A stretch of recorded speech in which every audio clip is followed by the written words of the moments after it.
I raise money for Dornbecker Children's Hospital with lemonade stands. The Trailblazers built a lemonade stand when we were shooting a commercial with Terry Porter. The last time I donated to the Christine and Gary Rude Family Pavilion, which is for sick kids that stay for a while or they live far away. Giving back to others is fun when you do it with your friends. It feels really great knowing other people care just as much as I would, and they just know that it's easy to give back.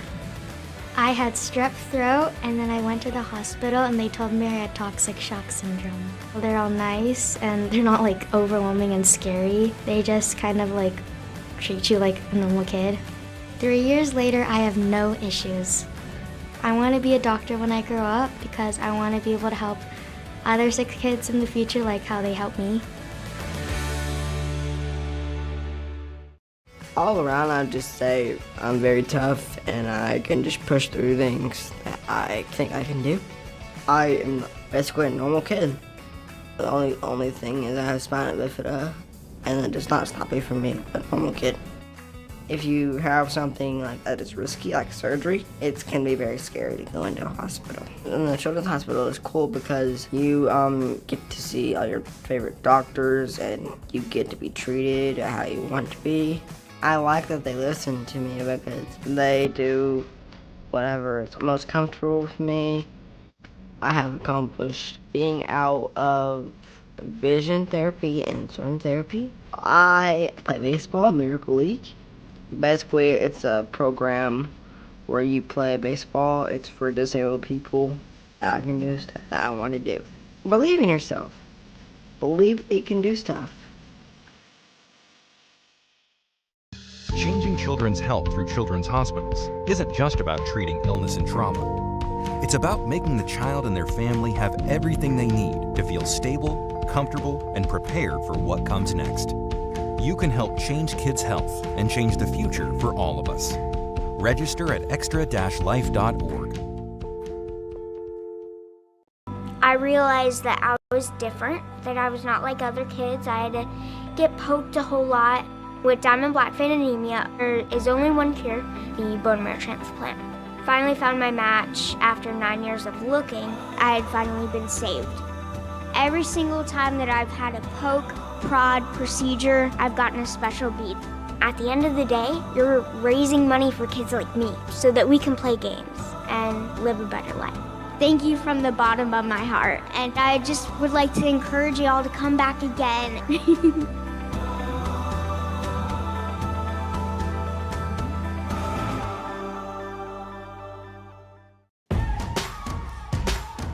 Hi there, time for Extra Life again? Wait, what is Extra Life?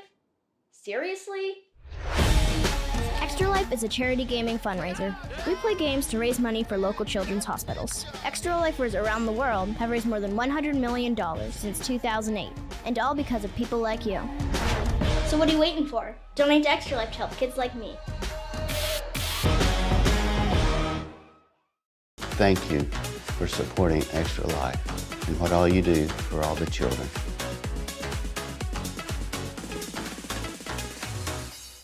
What would you say to someone that hasn't registered for Extra Life yet? Why not? Why not? If you're gonna play games, you might as well do it for a good cause. How could you not? I'm not really sure what else there is to say other than it's a great privilege to raise money through Extra Life. So, come and join us. All right. Hello, everybody. We are back. We are back.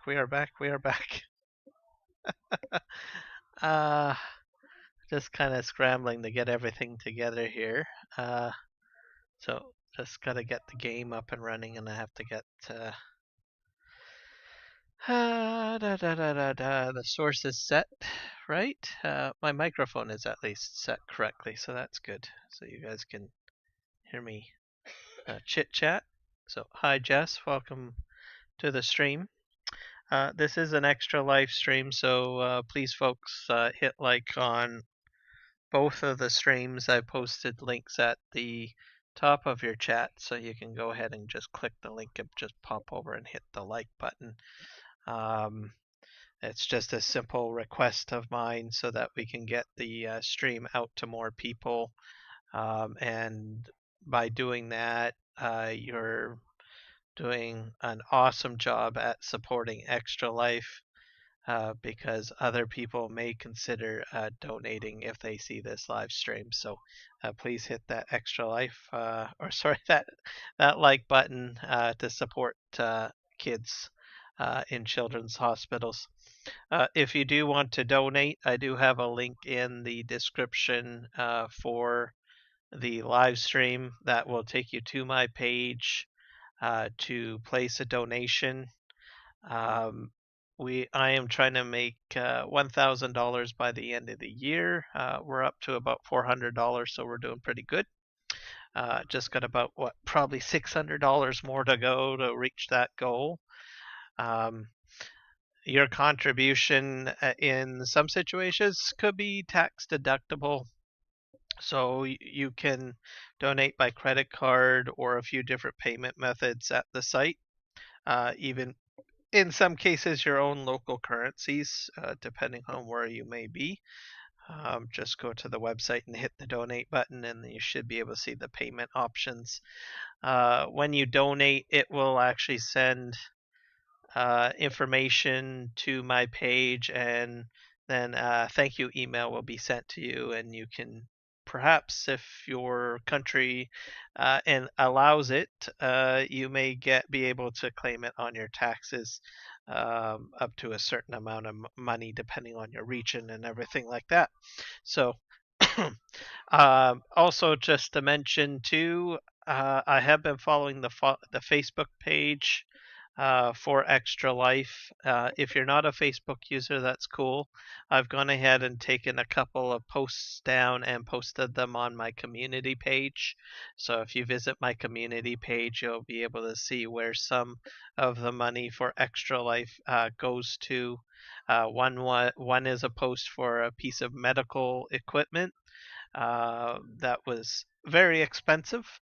And the other one is also showing an Xbox stand playing area for kids to go up to it while they're in the hospital to play Xbox while they're there. So you can check out the images that I've posted, and I've also taken direct quotes out of the Facebook feeds to share the information of which hospital got those upgrades, and how much they appreciate people that donate to the cause. So I'm waiting for my farming simulator game to pop up here.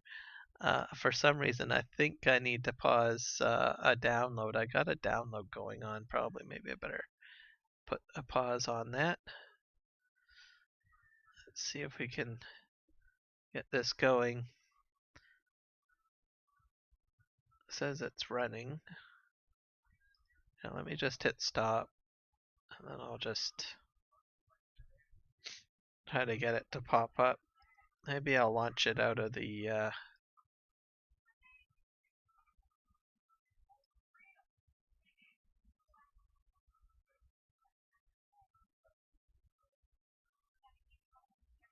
launch this out up here. Come on.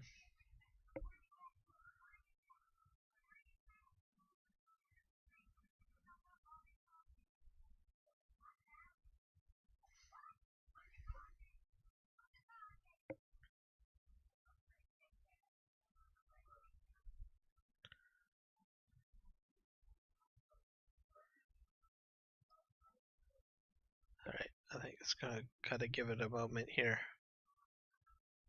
while it thinks. I think we got FarmCon coming pretty soon. Should be pretty exciting. See, FarmCon 24. Give you guys a rough idea when that's happening. It's scheduled for, I guess, July 6th to the 7th. that's going to be a very busy week because that's just right after, well, Canada Day and also July 4th. So for some people, that's probably going to be a very busy week for people uh, with regards to FarmCon. But generally, they have it. What I think overseas. Where are they going to have it this year? It says weekend of July 6th and 7th. We're at Giant Software and our dear longtime partners at Fent invited you to our. So I guess they're going to maybe a Fent factory. So it looks pretty awesome. So I guess we will have to see exactly what they announce. Uh, I the rumor mill or the scuttle on the street, whatever you want to call it, is suggesting that it's going to be an announcement for the next farming simulator game. It should be pretty interesting to see exactly what that will be or what they will include. So we'll just have to keep an eye open for that. I believe there'll be live streams for it as well, so you guys can check out live streams. I would probably check out Twitch, also the Farming Simulator YouTube channel. Make sure you're subscribed to that or liked to that. That way you'll be informed when they go live, if they do go live. In previous panels, I think they've gone live and explained a few things. So we'll just have to see what transpires, I guess, and what happens or what we can expect. I'm just kind of open-minded myself on things. I've sort of explained a few things that I would like to see, but I've been very happy with Farming Simulator 22. I guess in a way I am kind of sad to see it kind of go. I mean, I came over from 19. That for 19 was pretty much my first kick at the cat. And compared to 19 to 22, I'm like over the moon with Farming Simulator 22 and what it's brought to the table with regards to DLCs, game content, crops, stability, especially stability. I guess there's probably always more room for stability, I guess. So I think my main takeaway is I would like to see probably maybe more effects with regards to the landscape, like terraforming. Enjoyed that. I do want to see more heavy equipment functions added into the game as well.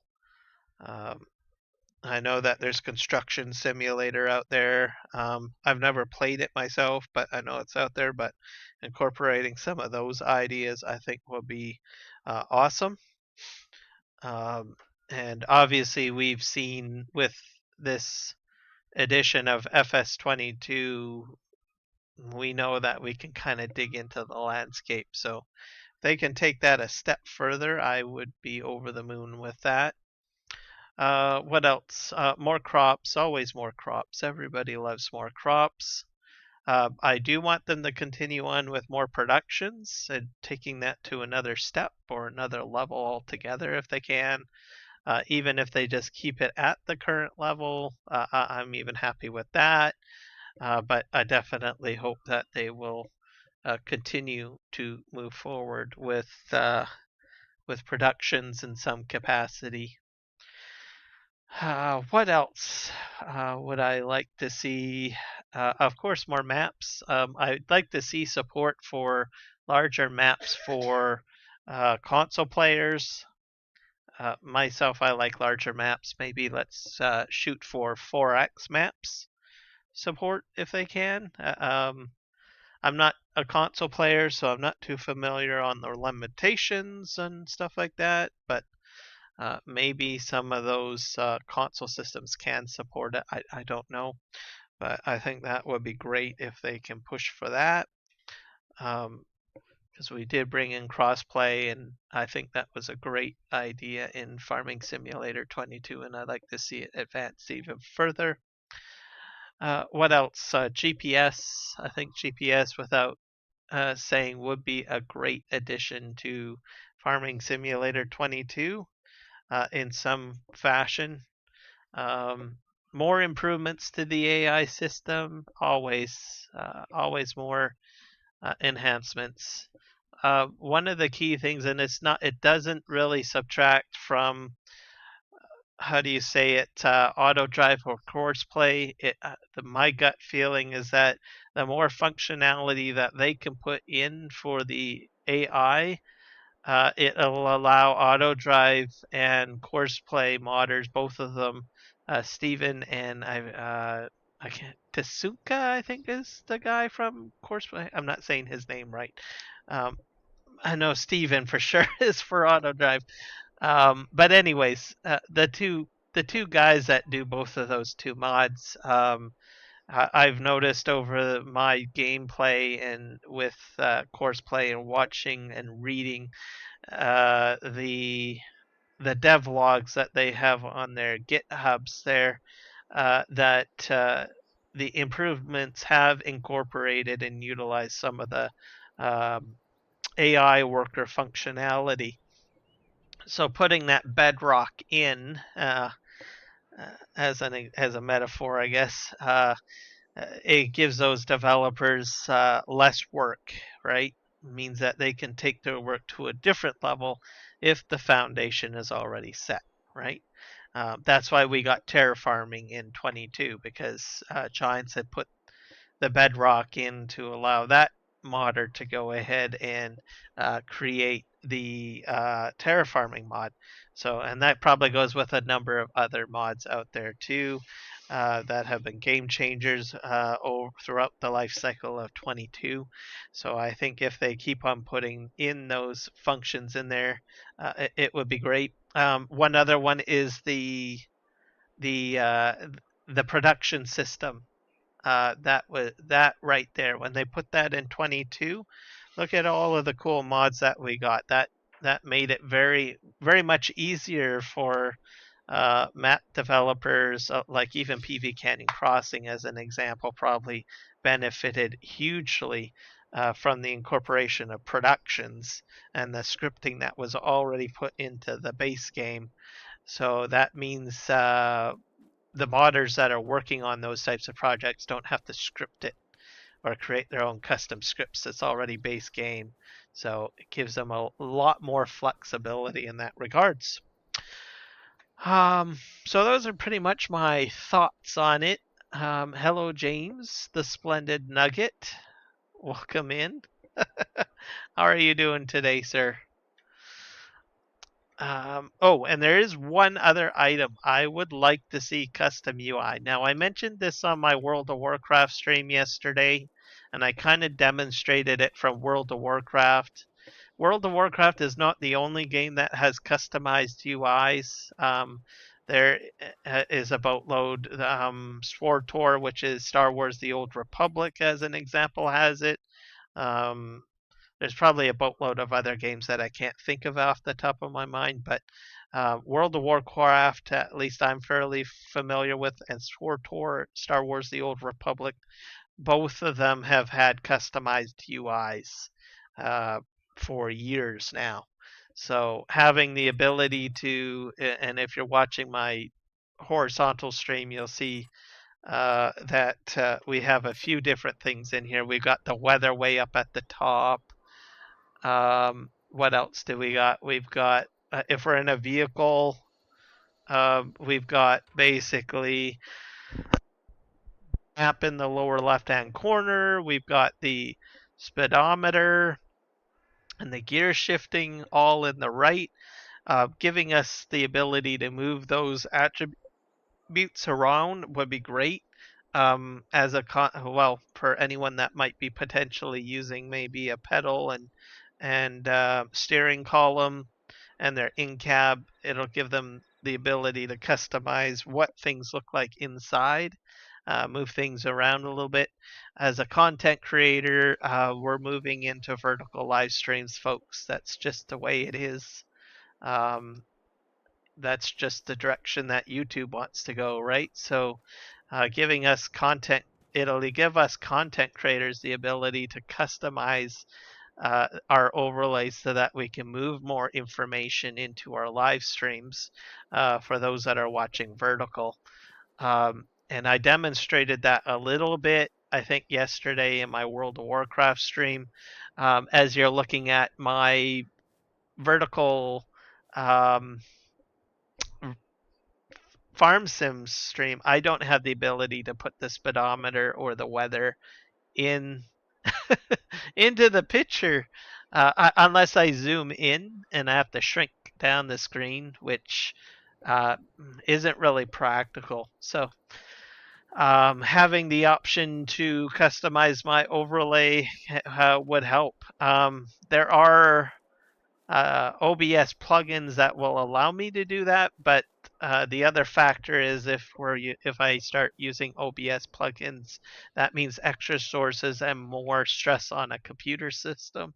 So it just would help me out as a content creator and a multitude of other content creators to have that function just built into game.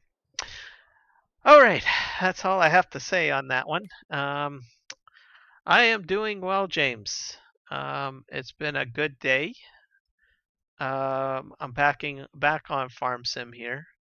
We are going to do some planting here. I think I've already. What did I do on here? I think have I limed this already? I don't know. And I don't even know if I have to. I wonder if I can direct plant. Medium pH. I think this might be fine. It's not growing, is it? Growth harvested. Let's go ahead and jump in here. I might have to plow this under, perhaps. I don't know. Let's just get ourselves lined up here.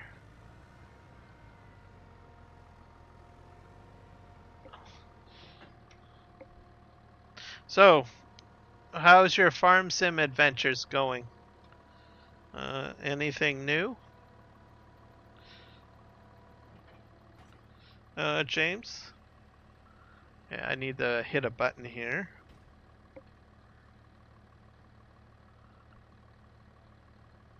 We don't want wheat. We want lavender. I hope I can plant lavender. I should be able to. Alfalfa, rice, cranberries, mustard, lavender. Okay, we're good there. Let me think here. We need to auto detect this. Alright. And oops.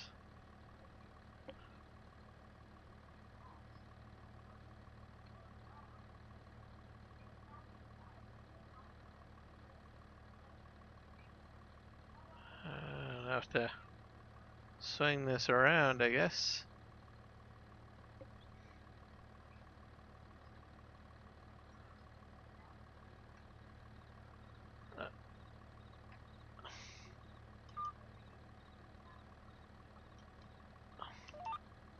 There we go.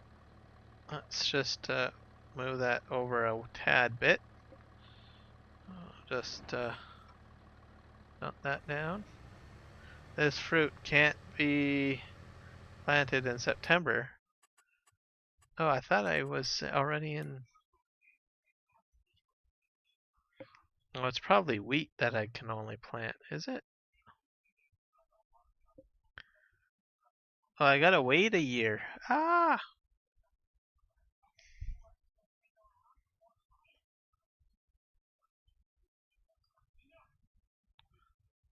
Oh, that was a lie.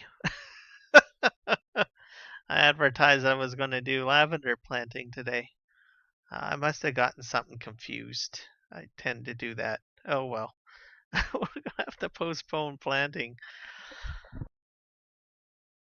I want to plant something else. We got mustard. I've never done mustard before, but I don't really have anything for productions for mustard.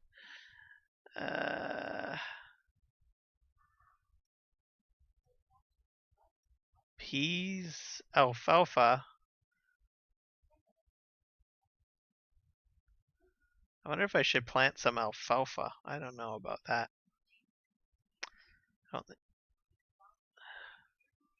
Probably maybe not here. I'll have to rethink this. Maybe, what else can I do?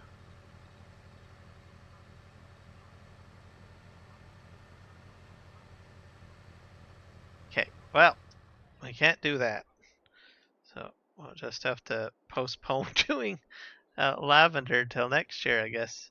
Alright, let's just, I got something else that I need to get moving around here. My game sound working? It's game audio. Let's turn that on. Game audio. There we go. Oh yeah, and then I have this over here. I was going to push up some of my topsoil. I will do that now.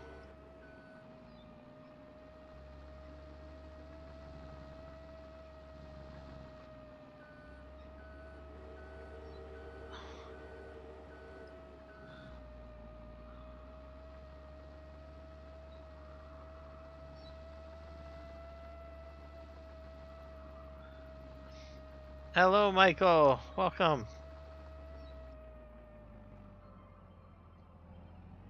How are you doing today? I think I'll push up some more of this.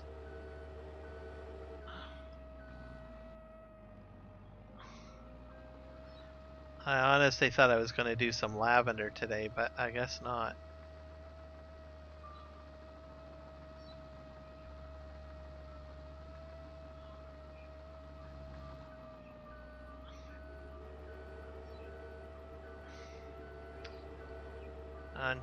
I don't think I'm going to get all of this pushed out of the way, but we'll just get as much as we can anyways. I probably really don't need that much pushed up. Simply because I still got tons.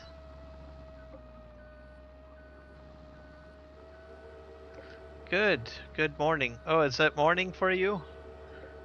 Did you sleep all day?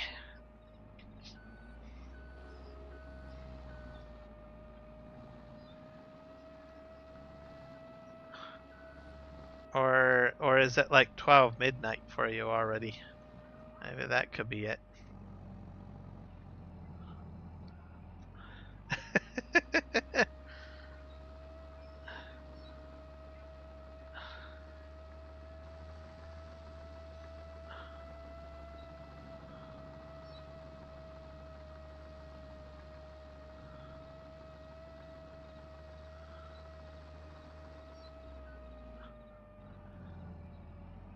I mean, hugging around Juan too much. Oh, gotcha.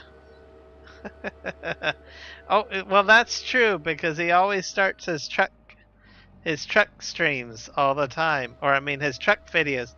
Good morning, or however he says it. And then I think in one video, didn't you correct him, Jess? It's not morning. Well, it's probably not just one video. You probably have done it in a few.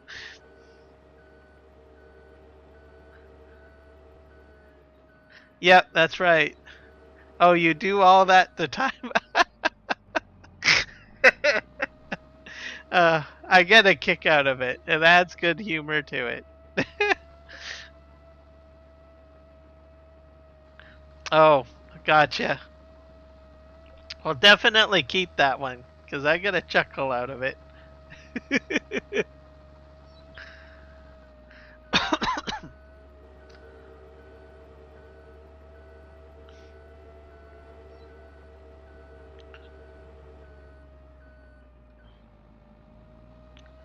I'm gonna push this up.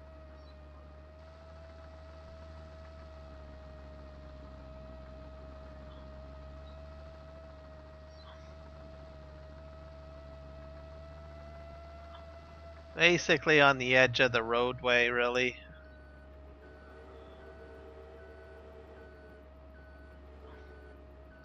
Like, there's a lot here.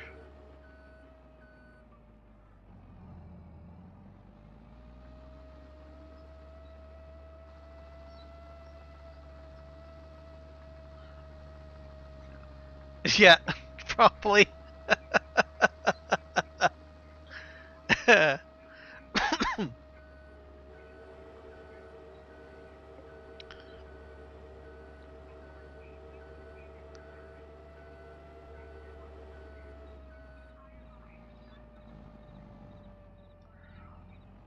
gonna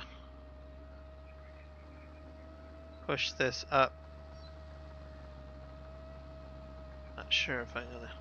I don't think I'm gonna get all of this pushed up. I'm just gonna maybe put a wee bit on the edge of the road, just in case I run out of like clay during the winter months. But I don't think I will.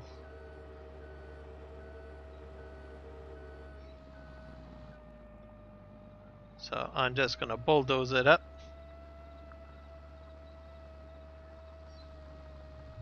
Yeah. What did you have for dinner, Jess?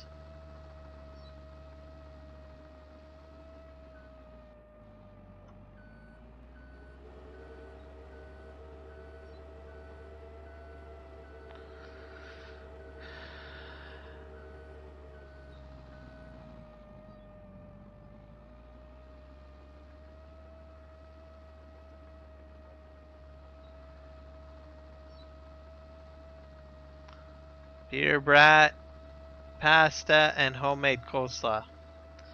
Now that sounds great. I think that's a good option. I cannot say that I ate in that way. I went to Wendy's, which I do like Wendy's food, but we need a new Wendy's in Chilliwack. That's just something that we definitely desperately need. We have that Wendy's has been in Chilliwack like even before I even moved here, which is back in the 80s, late 80s, pretty much. And at the time, I think it did a great job, but I think we need another Wendy's. In that time frame, we used to have one McDonald's, one Dairy Queen, one A&W, and now we have like probably 5 or 6 McDonald's, several Tim Hortons, several Subways. We have all this stuff. But a lot of people like eating Wendy's food. So you go there, the poor skip the dish people are waiting for like 30 minutes for their orders. And then the people in the drive-thru are just lined up by the car lengths, probably 10 cars long. Then you've got people waiting in line just to order to eat in, and there's like 10 people waiting.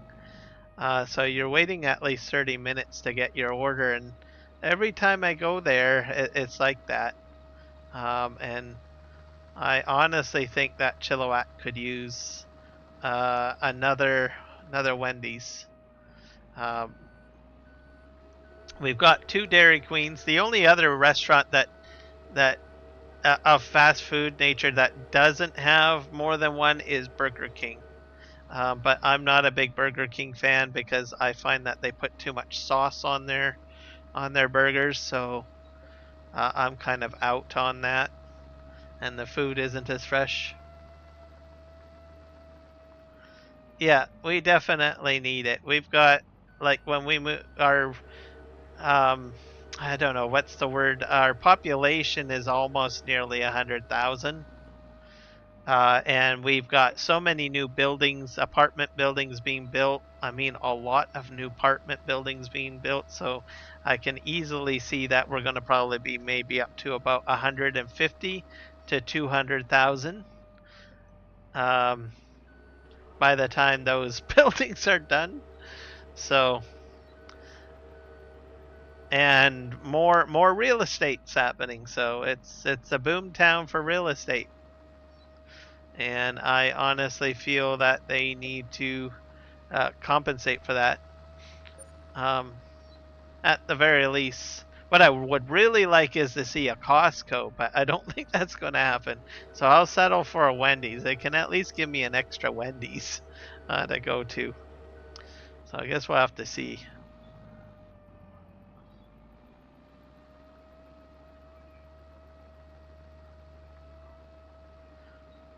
Yeah, and I honestly don't know what it is, but I like Wendy's more than anywhere else. I don't know. The food just feels like it's healthier. I'm not sure if I'm misspeaking or anything on that, but it just seems healthier. How big is Chilliwack? I don't know. The population is 100,000 at least, just under 100,000. When I first moved here, I think we had a population of 25,000, and that, like I said, that was the late 80s.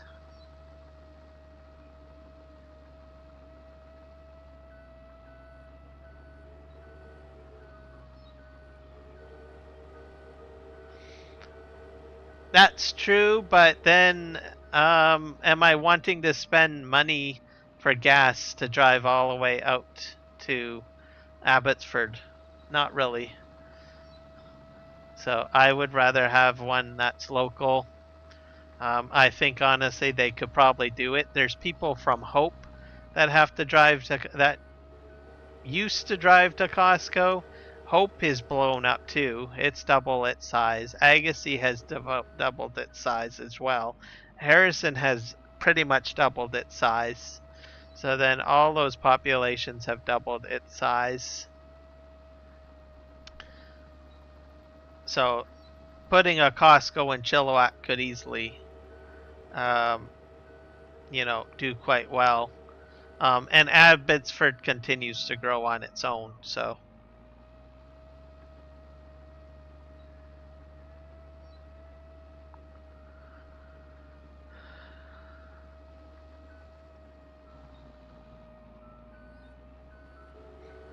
I can believe that, but I honestly want one in my hometown. Chilliwack has been advocating for it for quite a while.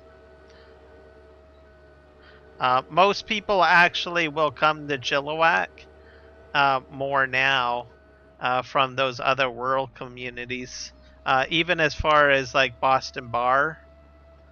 Some of those residents will come down as well.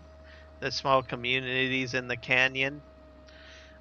People on the number 7 side of the highway, all those communities come also into Chilliwack quite a bit too.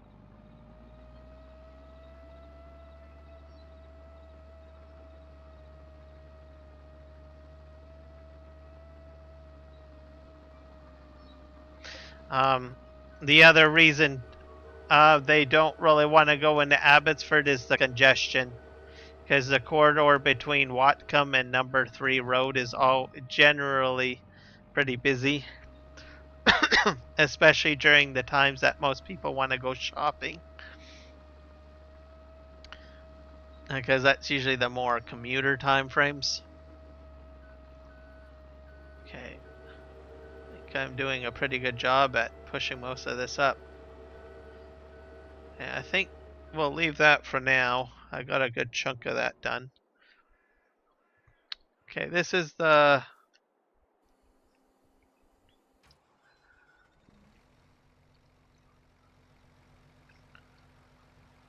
I'm gonna start doing this, I guess. Let's see if we can get this going. put this in here. Number of headlands. I guess maybe 2. Or no, I can probably do straight up and down, so I don't really want to complicate too much. Generate course.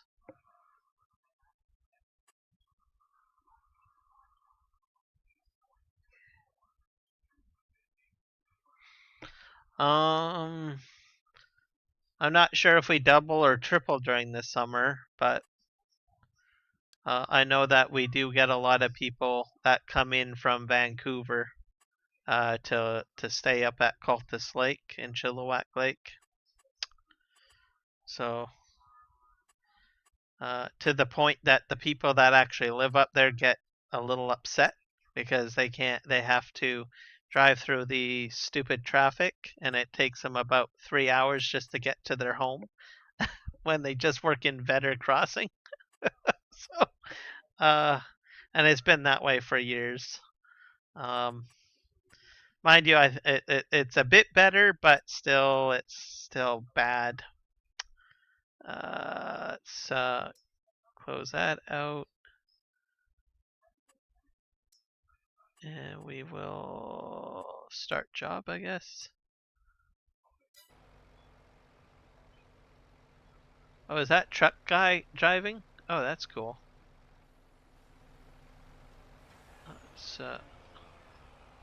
Oh, what are you doing? Oh, I think he's trying to help. What field are we on here? Okay, it's just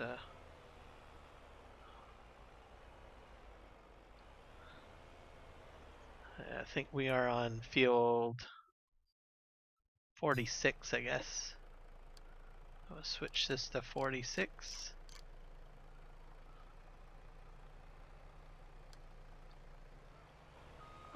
Wait, what are you doing?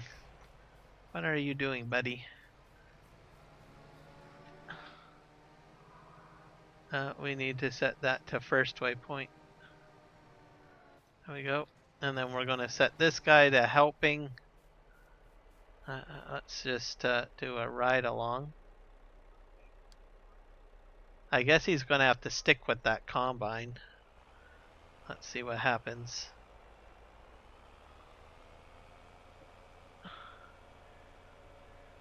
New snowpack level number 49% of normal for our area. Is that less or more? Because I don't know what that specifically would mean. Okay, what are you doing, dude? You're going around it. Okay, you're going to head that way. And then you're going to help out Buddy, right?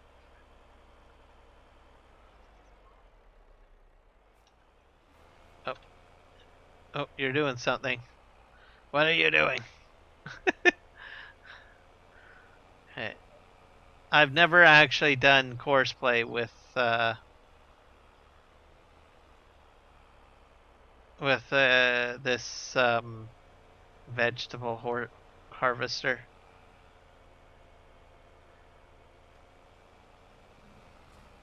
Okay, let's go. Let's do this. Okay. Oh, that looks damn sexy, don't you think?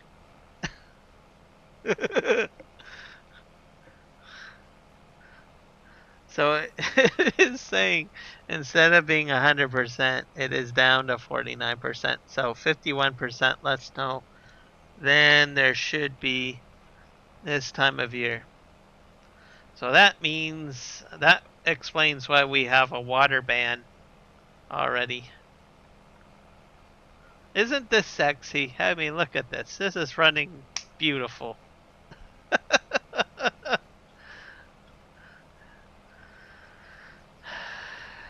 There you go. I honestly didn't think this was going to work. This is course play in auto drive. Wow.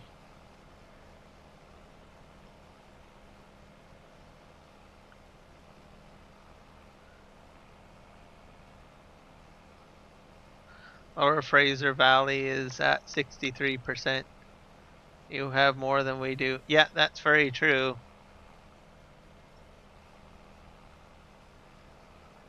We're at the end of the funnel, that's why.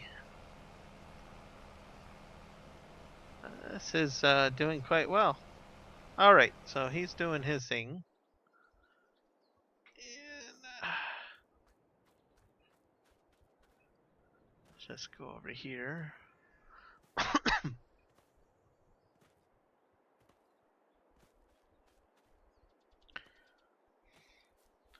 I've already planted this field, so this will be good. This is my wheat. Oh, I need to roll it. I need a roller. I don't even know if I own a roller, to tell you the truth. What? I don't think I do.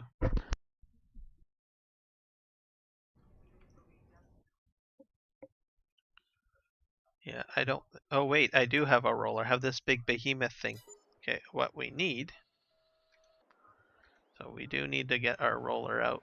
So this guy's just gunning it. This guy, I guess I can return back to the farm. Let's go to farm main, I guess. Off you go. We're gonna send this guy back to farm main too.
There we go.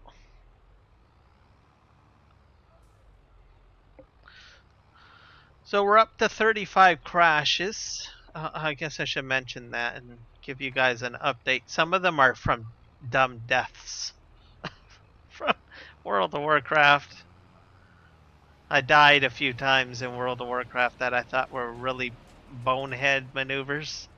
So I thought, well, that was pretty stupid of me. I'll go donate something to charity for my stupidity. So I'm not sure. I'm pretty sure that's at least $5 worth of deaths. Because I think I was around 30 maybe in crashes before that. So there you go.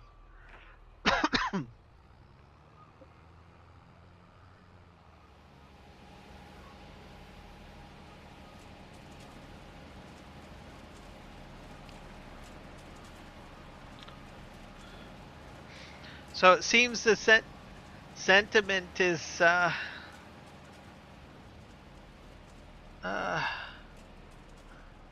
what was I going to say? I can't remember what I was going to say. I don't have anything sentimental to say. Never mind. There we go.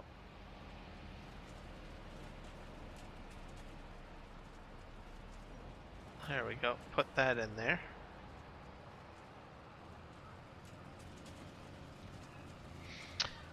Um,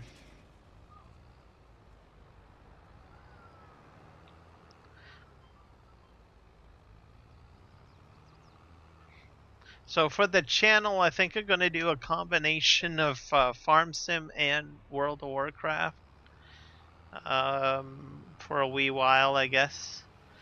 I am going to be keeping the World of Warcraft just vertical. I really never got that much traction, to tell you the truth, on horizontal World of Warcraft. I mean, I did get some views, but they were like below 20. But my vertical seemed to hit up to, I think I got 50 or something like that. So which is a good number. In most cases for my vertical World of Warcraft live streams. So I'm just going to keep on doing just vertical. And I really am not really showing anything really educational on that, like where I need to show a lot of UI. So I figure it would be just better just to keep it as that. So people haven't really complained about it. So I think it's good. I've gotten a few different subscribers out of it. I got, like, I didn't even live stream throughout the day today, and I had a brand new subscriber come through, and then I had another subscriber come through last night for World of Warcraft. The other thing that I noticed is that my channel is now showing more World of Warcraft stuff with other channels that are small, which I thought was kind of interesting since I started live streaming World of Warcraft content. So I'm seeing other smaller channels that do World of Warcraft content. I'm not sure what the significance of that is, but I just earmarked it and I thought that's interesting. And when I say something is interesting, it makes me go, I wonder what's why that is, and does that help my channel in any way, right? I think more or less I'm particularly surprised to see small channels. So that's something interesting, because usually with Farm Sim, which is what I normally do, usually larger channels get a ton of visibility, and the smaller channels don't get so much love. Like I don't even get myself on the Farming Simulator 22 um, search result section. Like there's a subscription area. I don't get into that, so I don't know. I just noticed a difference, which I thought was kind of interesting. Severe thunderstorms watch 298 in effect until 5 a.m. CDT Friday for the following areas. This includes the cities of Allen, Bonham, Commerce, Cooper, Denson, Frisco, Gainesville, Greensville, McKinney, Paris, Plano, Sherman, and Sulphur and Springs. And in your Texas expert opinion, is that normal, Michael?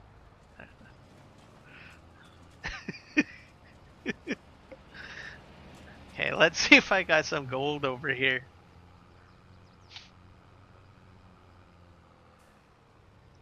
I've got some gold over here. Yep, I do. Oh darn, I just rolled over my thing.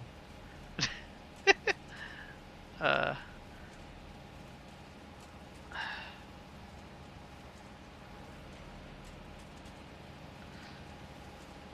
that is normal?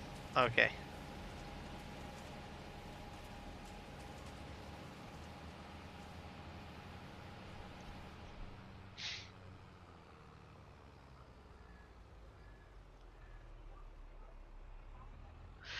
So, I got something super geeky to share because I watch news a lot on YouTube. So I mean, I watch all sorts of stuff on YouTube, but I watch a ton of news.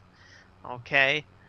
Now, everyone's probably heard of like Jules Verne's, Journey to the Center of the Earth and all that jazz, or has heard about it in a movie, or maybe watched a movie about it or something, right?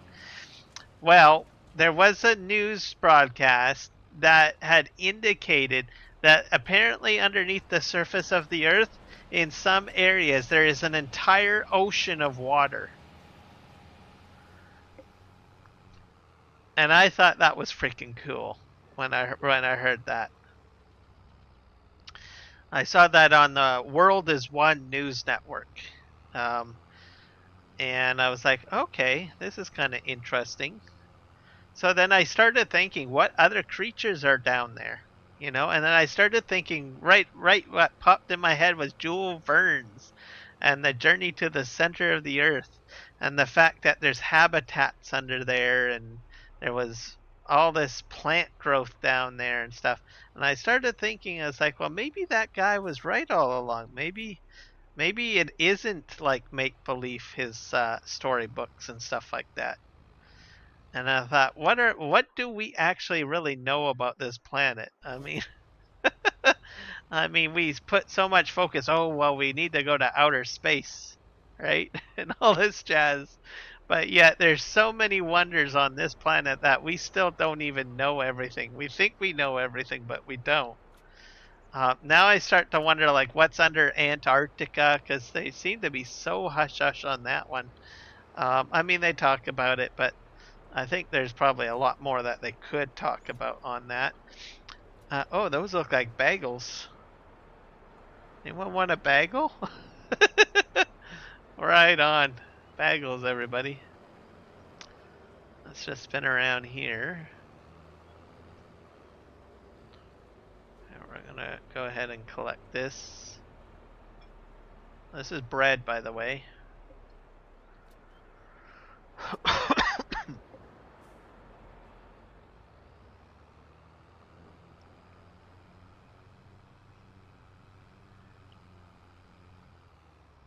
I'll see if I can find the news report on that. I'm really gonna find it. Give me a sec, because that was like cool. Let me see here. It's probably buried because they're an online news broadcast. They make all their money from like kind of like YouTube. We on World is One under Ocean in Earth. I think I'll try that. Ocean discovered below the Earth. Ah, here it is. This is it. This is gonna be copy. Let's see if this plays it. I'm like totally geeked out about this. Let's see. Yeah, here we go. So, this is probably by far my favorite news channel, in case anyone's wondering. And I'll probably share my other favorite news channel if I can find it, because people probably wonder, well, what kind of news do you watch, or what channels do you mainly watch a lot for news?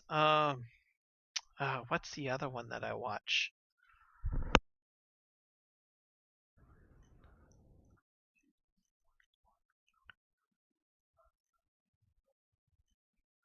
Oh yeah, here we go. Yeah. First Point is the other one that I watch a lot. This is the other news channel.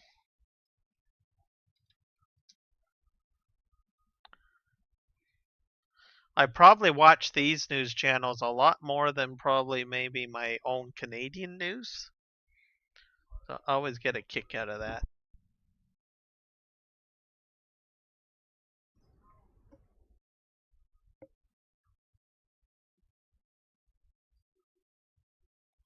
All right, let's go back to Farm Sim.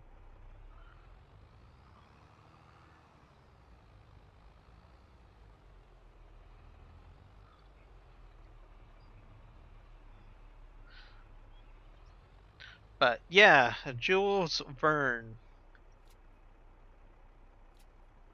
having Ocean Under the Earth.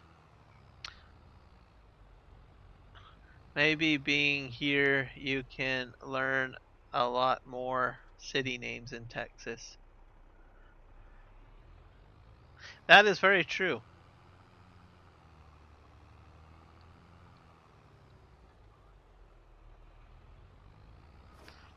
You can give me an education.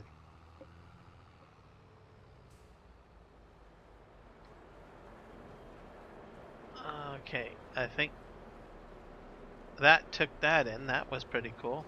Okay, let's try to that loaded.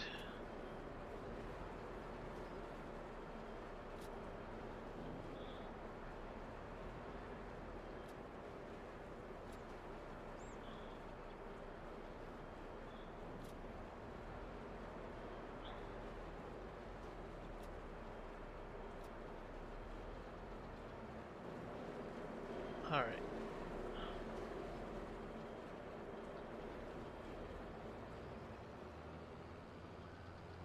Just probably park this right, maybe right here.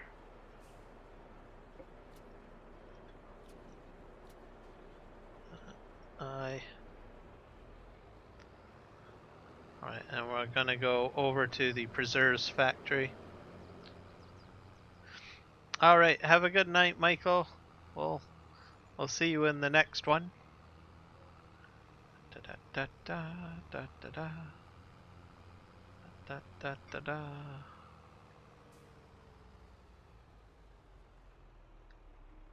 Oh, the ceiling. And then I have this trailer over here too, which I totally forgot I had. Here's more preserves.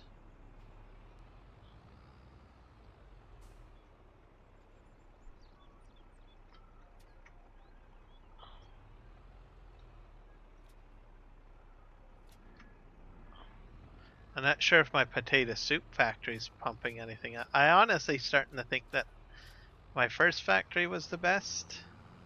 I probably could have used the potatoes for something else. Only just don't say much. Good night.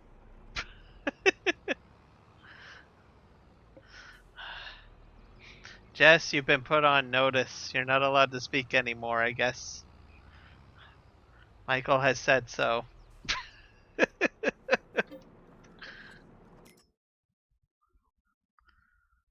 turnip soup, potato soup.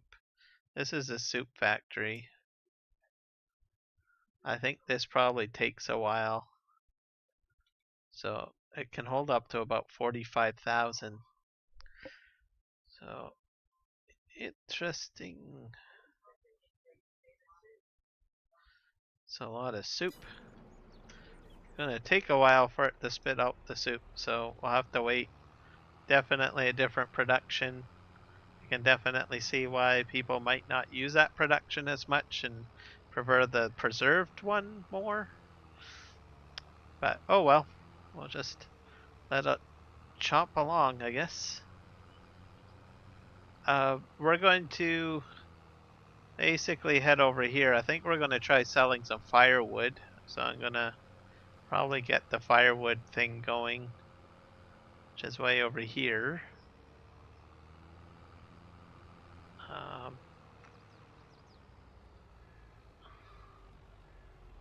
because I haven't spat out any firewood in a while.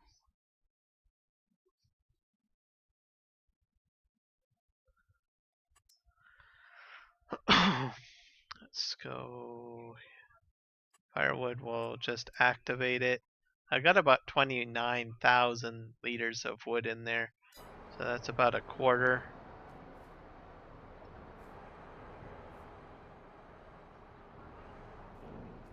We'll just let that do its thing. And I think we're just going to mosey on down over to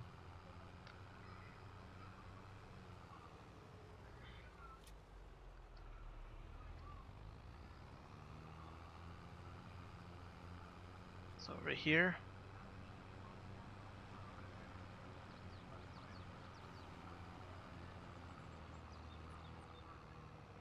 We'll just park this right here, I guess, for now.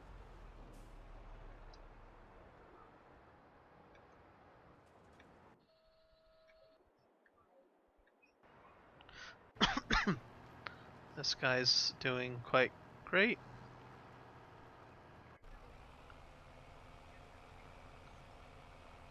This guy's got a problem, I see.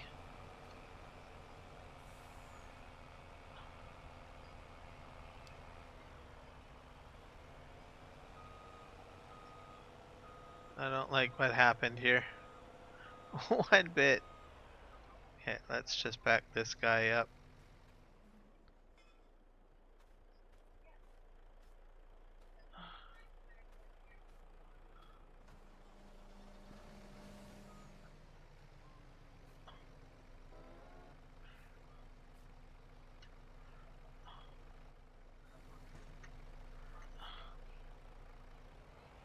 I'll back that up.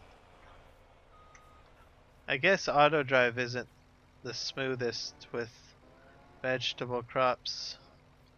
Okay, let's do nearest.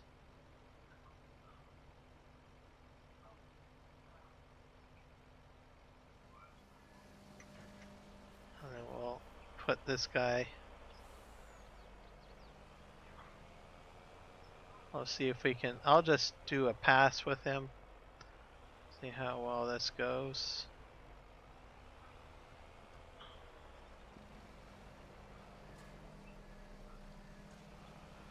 I think I have to do like almost a straight approach. It's interesting that he's kind of adjusting.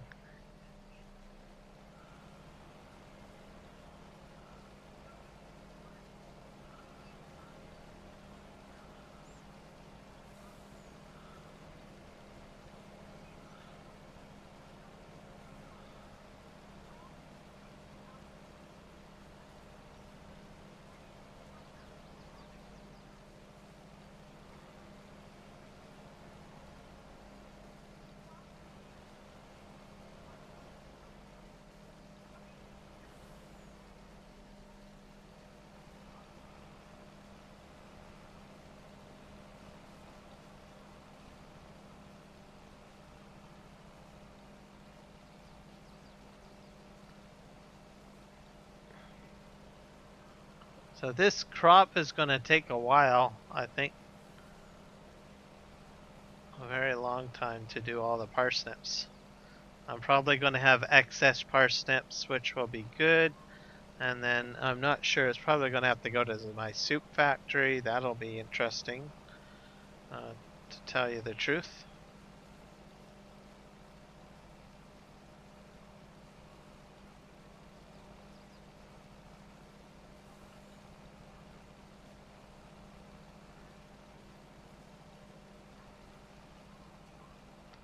And this is a fairly large field. So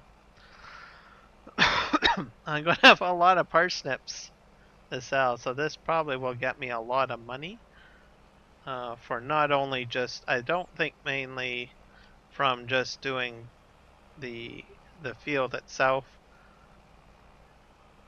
It's mainly the excess amount of crop that I'm going to have left over.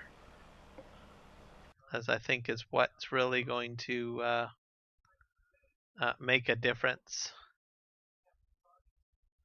So we'll see. I'm going to turn on some music, so we'll do that. It's my music playlist. So it's a pretty chill night tonight.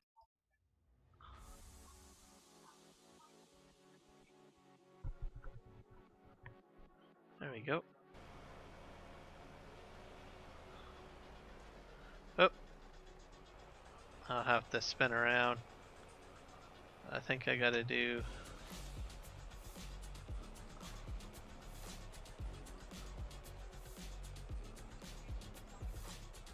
It puts a little wheel in the middle of the track. Oh, okay, I see.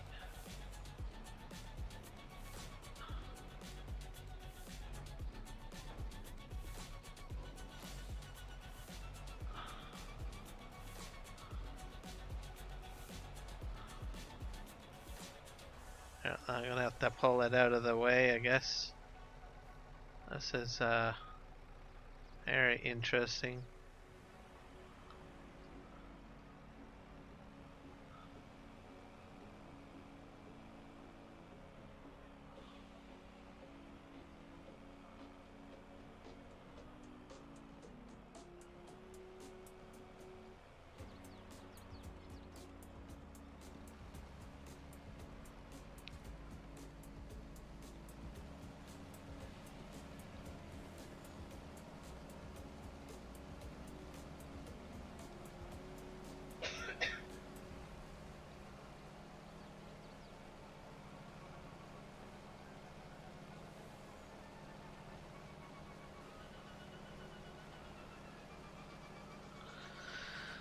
Okay, and Aussie No Man's has a couple of updates to mention. So I've already put the 3J's apiary up there, as most folks have already been aware of. We also have another contributor assigned a component from the map. So we have basically Legion's eggs, so which is the chicken farm. So I put that in the name of Legion, who contributed.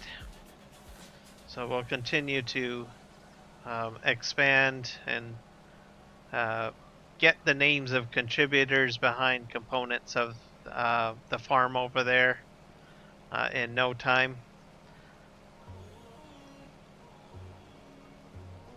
I still have to put down a dairy farm, so that could be put in the name of someone. The sheep farm, I guess, too.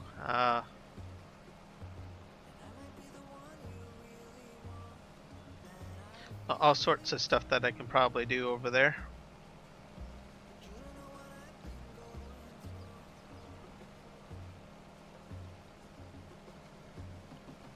So I got quite a few different, quite a few chickens. So I'm going to be like overloaded in eggs, I think. I'll have to put down a flour mill, a bakery probably at some point. So all sorts of stuff. Greenhouses.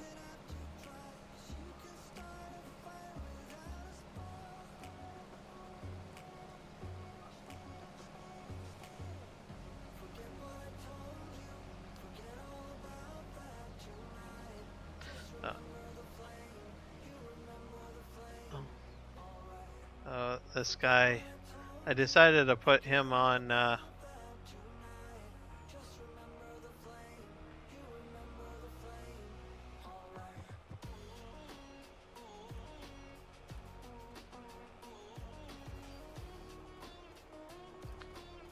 we go. See how this goes. This guy has finished his work. We will take a look at contracts.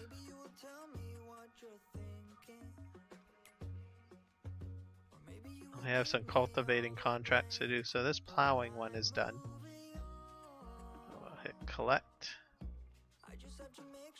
That's quite a bit. 166,000.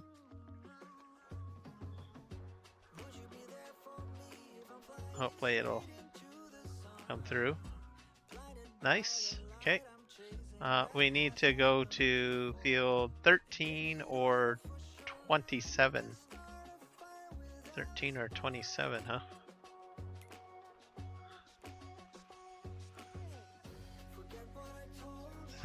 Or 27.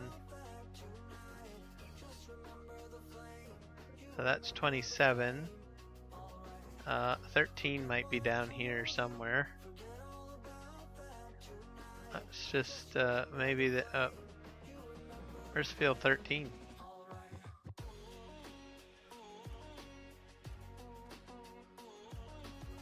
Oh, is that field 13? Is that the right field?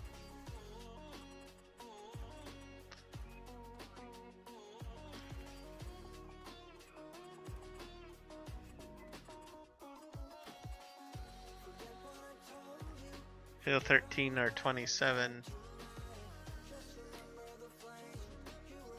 Yeah, I have to do, well, let's do field 27 first, so.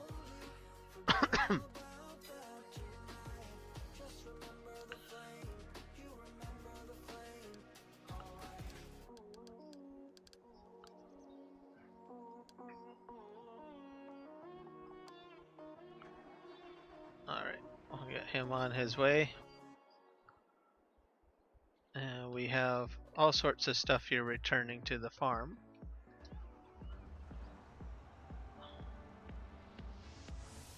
I'll just turn in here.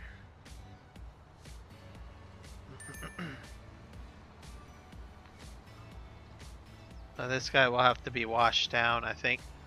It's a good mess.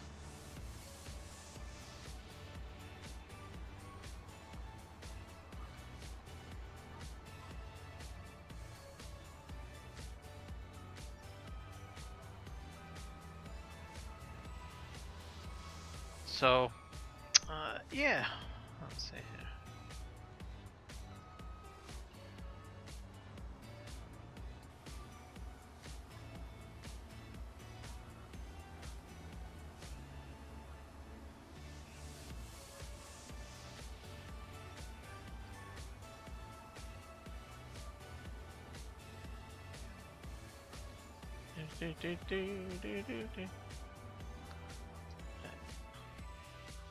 Put that there. Go back and pick up another piece of equipment down here. Get it dragged down.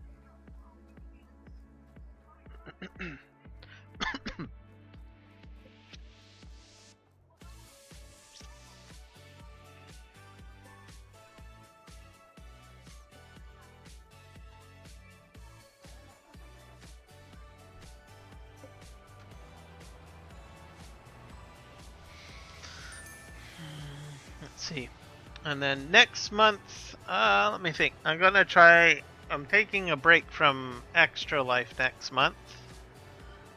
Like I've mentioned before, I'm only going to do Extra Life every so often. I really don't want to, tire out my community with Extra Life streams. So I kind of want to add a little bit of a variety. And take a bit of a break here and there on that, because I've got an entire year, so I don't really want to rush through Extra Life and say, okay, well, I want to get this out of the way now. Boom, right? So I'm going to keep it going throughout the year. We'll probably resume Extra Life again, probably sometime during this summer. I'm not sure when, but take a bit of a break. June will be a different theme. I'm thinking I kind of want to do more multiplayer stuff as my focus. Not necessarily on PV Canyon Crossing. What I think I'm going to probably look at doing is jumping onto other content creators' servers. I've done it in the past for Argsy Gaming, so I'll probably go on there and feature ArcZ Gaming servers and maybe some other multiplayer servers that are available as well. I had a lot of fun doing that. Just something that I wanted to do. I wasn't asked to do it or anything like that. I just jumped in and started doing multiplayer stuff on his server. So probably going to do that. I know he definitely wants to get more people on his servers. I've heard him say it over, I don't know, over a few of his live streams. So he seems to be very keen on it. So I figure I might as well play a bit on there and give his servers a bit of promotion. I'll probably maybe go somewhere else as well. I've been talking with Jess from the 3Js. I know that they want to start up a server. Maybe I might jump in and do some gameplay with them. This is just so that you guys can have options to go to join multiplayer servers, communities, and stuff like that. And basically groups that I feel confident that most people will enjoy playing games with and stuff like that. Myself, I don't run my own multiplayer server except for PV Canyon Crossing, I guess. I do keep that up, but I just usually use this server just to reduce the server load or on my live streams. So, but if people do want to join me, they can. But I digress. I say good luck trying to join, because I got like about over 500 mods on this thing. So realistically, I don't expect anyone to really jump on board. The multiplayer servers will be free. So that's another thing too. So anyone that I will be joining will be free. Each of them will probably have their own rules or guidelines that you'll have to follow, that sort of thing. And we'll just play it by ear. I'm going to try to focus mainly on cross-play servers, because I get asked, oh, well, I'm on Xbox or PlayStation, can I play? And I'll be honest, I am a PC player. I love larger maps, and most of my maps are not, how do you say it, crossplay friendly. So, and I feel bad. I feel bad for my community that plays Farm Sim, but they're on console. So, this might be your opportunity to join me, because I will be on these servers, and we'll get you guys a home where you can go ahead and play some Farm Sim on a server in a multiplayer session, because I definitely encourage people to try multiplayer for Farm Sim. You can play on your own, but it's a whole other dynamic when you play with other people, and you learn. You literally learn a lot. I learned more from multiplayer gameplay, and like I said, ArcZ Gaming, I keep on bringing him up, but that was my home. Before I was streaming, I didn't, when I just started playing Farm Sim, I was just part of that community. So that's why I'm very pro ArcZ Gaming. He's a great guy, and he hosts an awesome community, right? That's completely open. I mean, he's got generally 3 or 4 servers running, and they're all free to go on, right? And generally within reason, he's always willing to make an adjustment or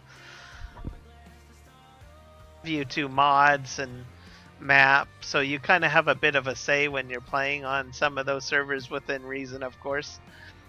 And I've had a great fun time.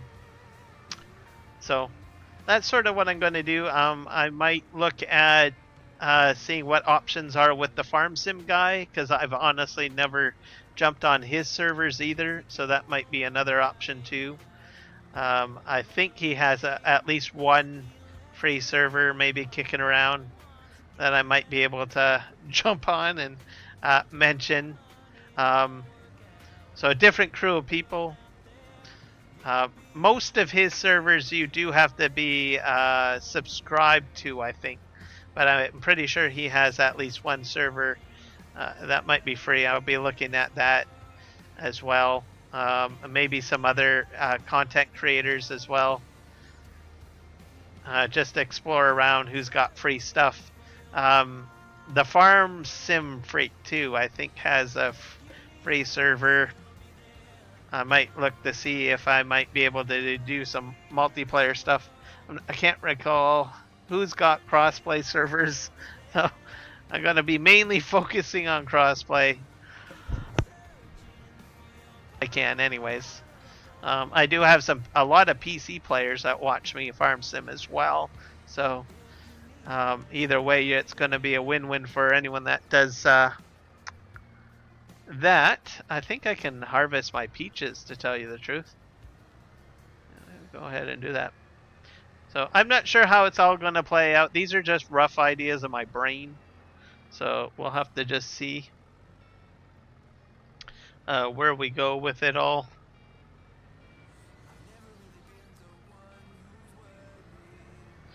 And then at the same time, I still want to do at least some regular streams of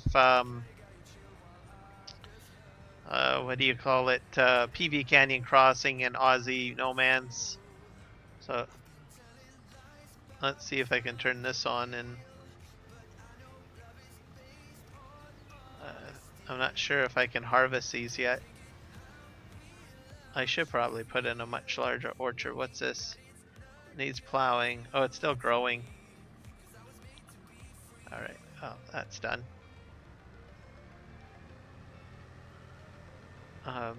So that'll probably be roughly the concept or idea for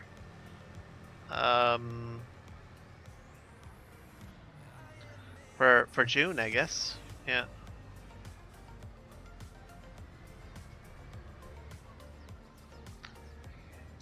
It's good to do that kind of stuff because a lot of people are off for the summer, so they might want to do more farming simulator during the summer, and they might be more keen to do some multiplayer stuff. So mention a few places where people can go and join a community.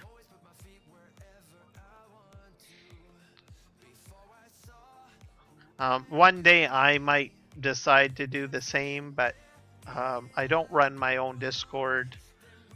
I'm pretty chill kind of content creator, I guess.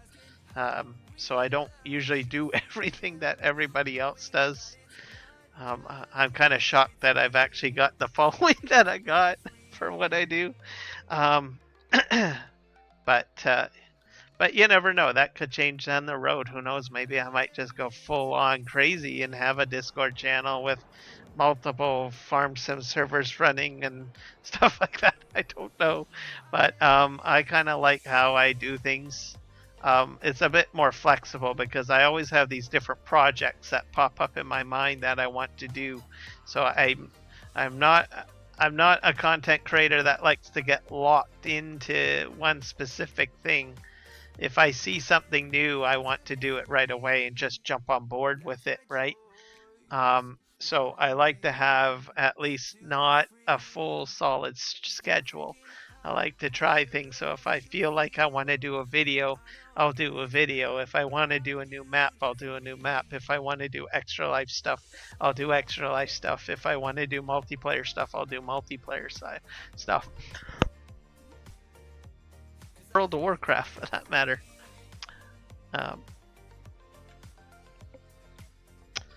It keeps it more fun for me, I think, if I do that. I gotta be me. What can I say? Okay, this guy's way back here. This guy has got caked. This is crazy.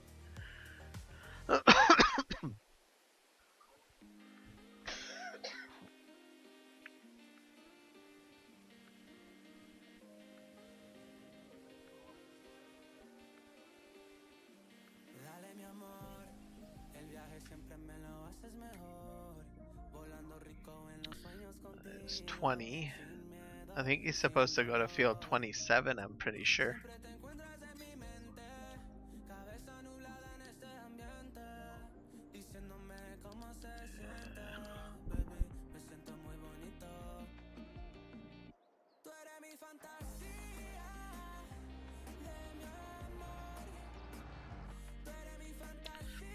Very similar thoughts there. Yep, definitely. You mean on not getting tied down to one project or keeping it kind of flowy?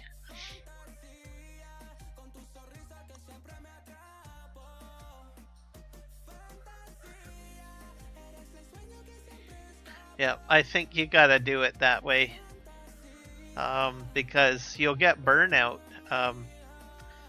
I know I would get burnt out if I had to keep like one way, and if there's something that I want to do, I like to get on it and just do it.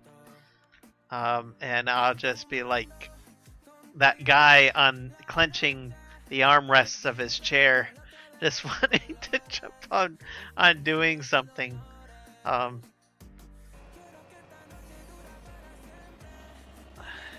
It probably drives people like bat crazy, having to deal with a person like that. But I suppose. But there's an excitement and exhilaration behind it.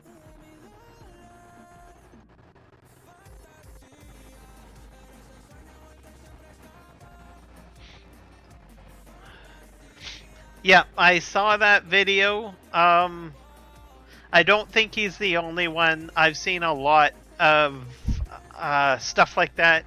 I've had conversations from some content creators that have told me that they're taking a bit of a break, or there's been a bit of burnout. Even myself, I guess, a little bit of burnout, but not entirely.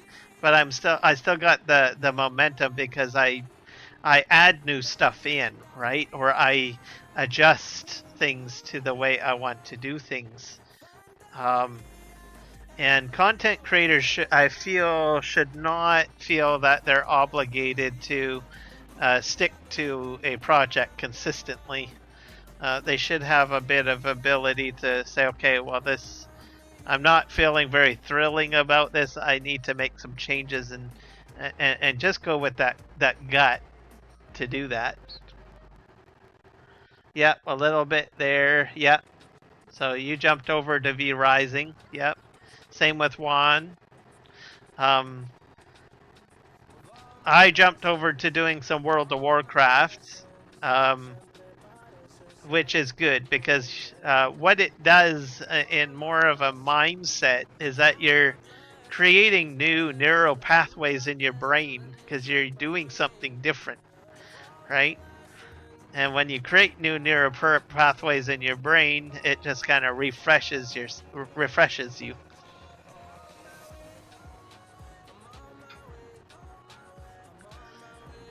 3J's farm? Where are you seeing that? Where's the farm? Is that like in where are you seeing that?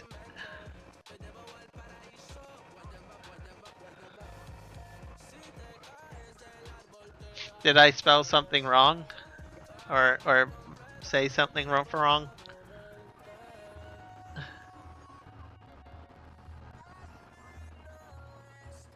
You'll have to enlighten me.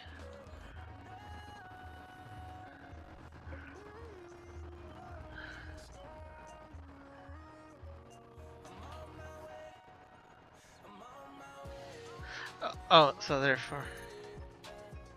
Yeah, exactly. You can do other games.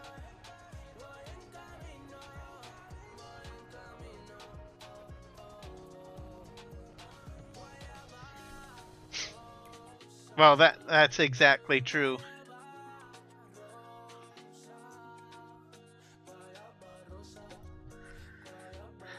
So I definitely support people that say, hey, you know, I need to take a chill break here. I need to flip the channel a bit.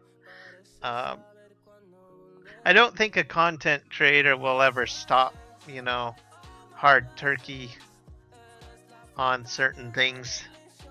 But sometimes we all need a little bit of a break, step back, do something different. Okay, just give me a sec. I need to set up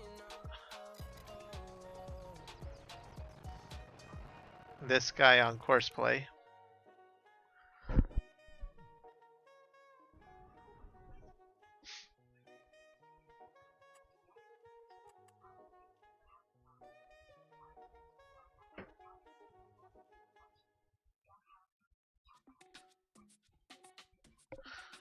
Yep, exactly. Do what you enjoy. We're gonna create. I think we're just gonna do straight up and downs on this. Generate. Close. I'll just hit start.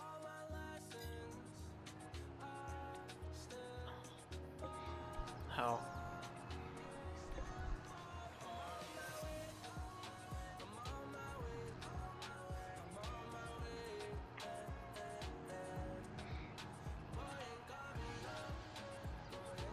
All right, we'll see you when you get back.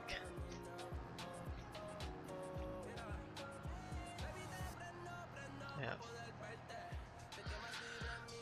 Another thing I was going to say too is that, you know, don't be afraid to try other things out. Nothing has to be perfect in content creation, I don't think. Okay. Let's just jump here to another vehicle.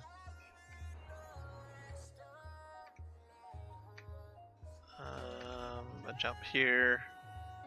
I'll move this guy out of the way. Actually, you know what? I need to fix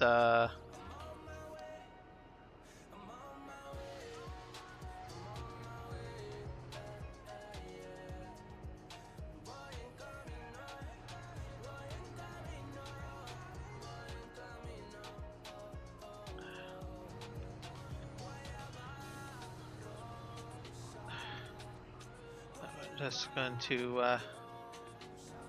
let me move this a little bit. There. There. There. There. Perfecto. Good job.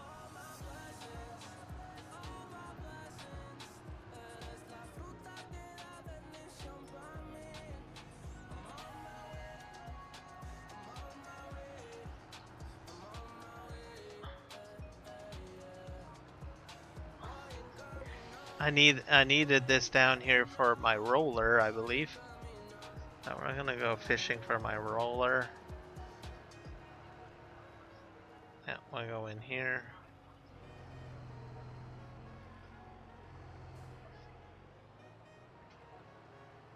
And I still don't know what I have over here. I have a feeling I can sell that. Or is that this might be a weeder. Could be a weeder. Yeah, this is the weeder. Okay. Oh, so I knew I used that. I think I bought one of those on Aussie No Man's the other day, and I was like, I'm not sure if I used this. I think I did, but so that's my weeder of some sorts.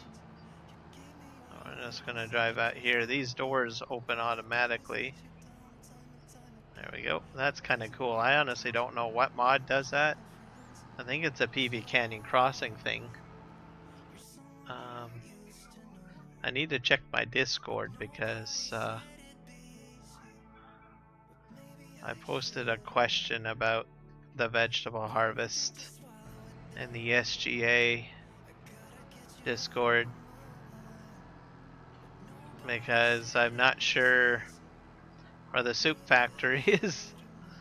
I have a feeling it's my soup factory. And if that's the case, does that mean I make a boatload of money or something? I could. I don't know. I guess we'll find out.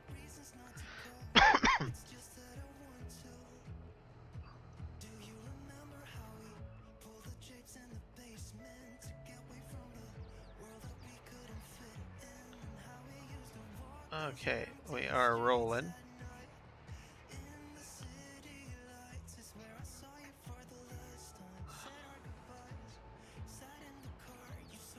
Yeah, let's just drive forward.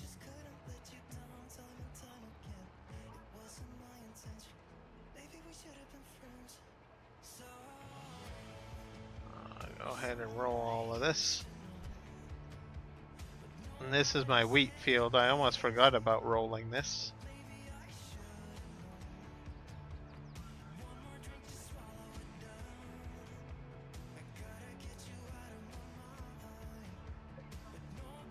This, I sort of wish I could attach a weight to this,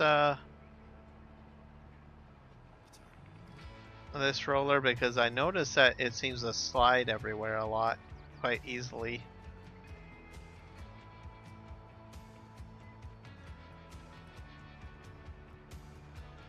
Alright, we're making good headway here.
We are making headway.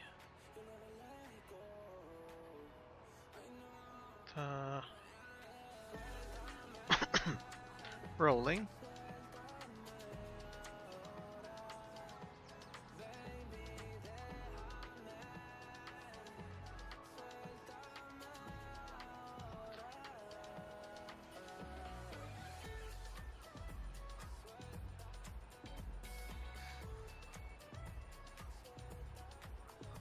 This should give me an extra, a little bit of fertilizing bonus. What else will I have to do? I'll have to go over to the lumber mill and check to see what's going on there.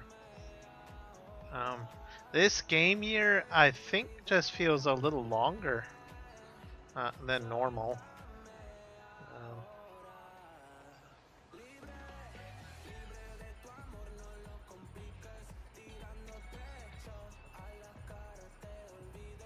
Definitely feels like a much longer game year. got more stuff to do.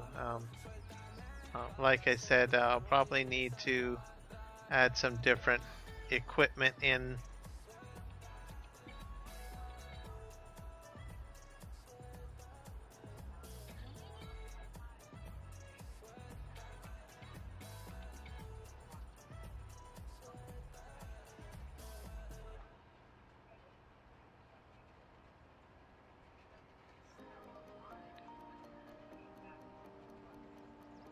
And I'm not exactly sure what I'm going to do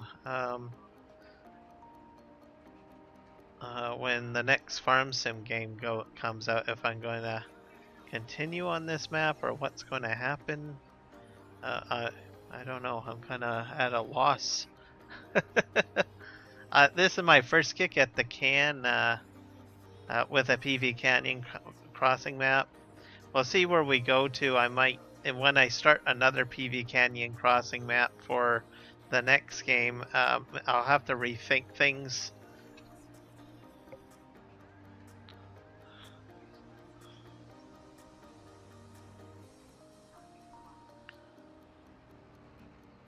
So I might decrease the difficulty level when I do the next map, I guess, for PV, whatever it may be. That's if Dajnet makes another map, a map for the next game. I don't know. I gotta catch one of his live streams. Figure out if he's has started talking about the next game. I think it's still a little early yet. Maybe around FarmCon, he might have some comments or discussions about what his plans are for the next game. I think at the moment he is, I guess, enjoying the fruits of his labor, as the saying goes.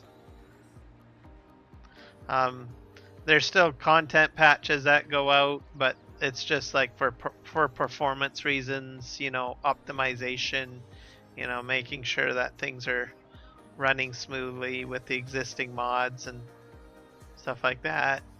Rebalancing stuff, that too.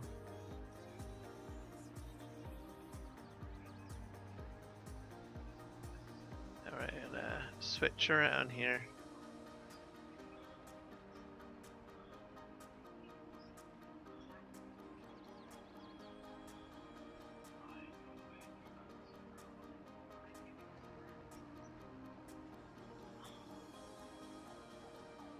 So we'll see what happens.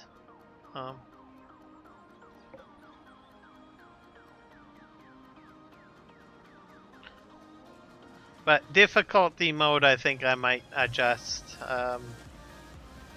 Maybe if I don't, because I've been at this map for quite a while on hard mode. I'm finally getting some momentum, but like I still don't have my bridge even built yet. So I'll be happy if I get a bridge built. If I get that done, that would be a thrill by the time this game is over with.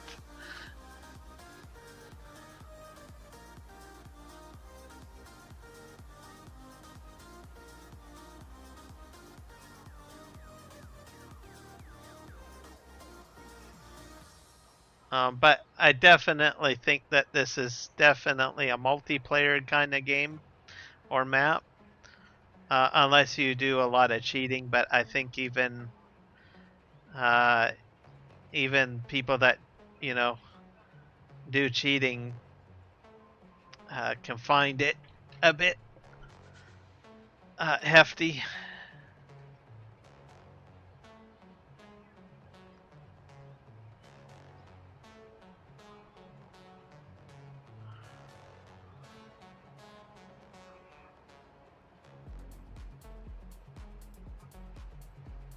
And I guess I shouldn't really say cheat.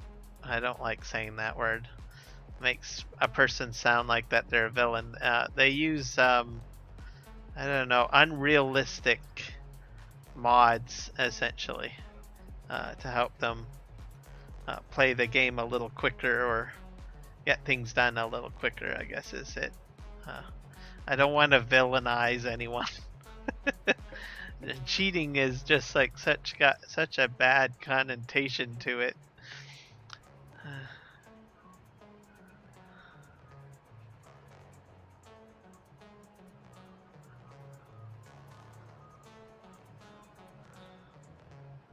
Alright, we're almost done here. Getting the rolling done.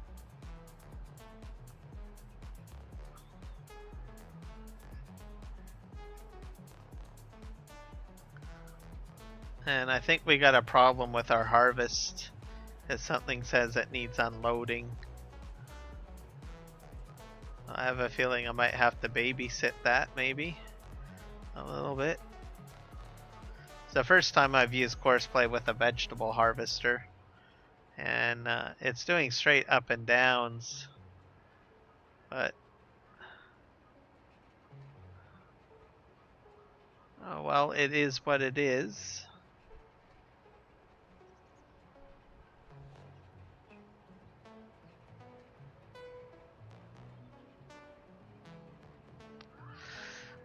But I do have a nice good chunk of money. I'm up to like $528,000, so that's good.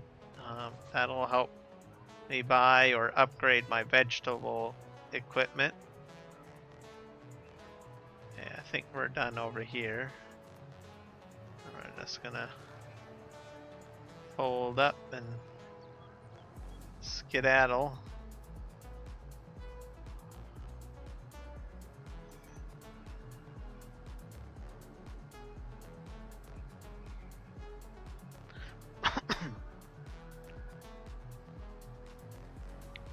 I guess in a way PV Canyon Crossing is like a beta test for me, I guess. I dipped my foot like in 19 and then I was like, no, this is not going to work. Because at that time I was still learning how to play Farm Sim as it is a base game. But and then I was like, no, this is too much of a map. There's too much to figure out, let alone understanding the basic concepts of Farm Sim. So I gave up on playing a PV map in 19.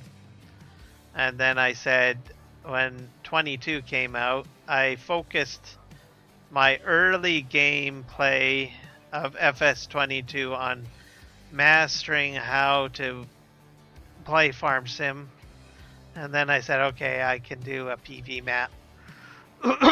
So I'm doing a PV map. So this is my beta test, serious beta test. So I'm probably going to do things way differently when the next game comes out. Welcome back, Jess. I'm just sharing my thoughts on PV Canyon and my progress. I don't have enough time by the end of the year to do everything, I don't think, on this map. Because I have a feeling that we're probably going to see a fall release is my prediction.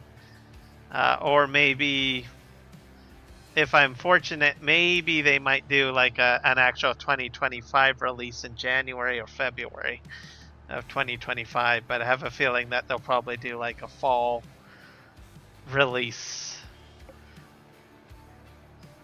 So if that happens, then I don't really honestly think I'm going to get too far in this map.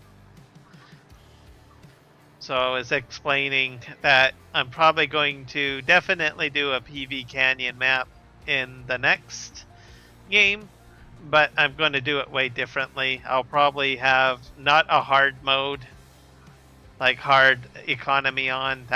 That'll be turned off. I'll probably use more cheaty mods just to get the progression through.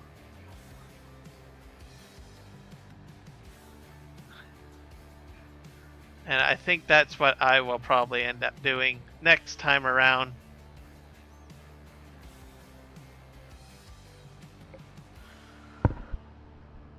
I will keep a server up too, so I'll probably keep my server going.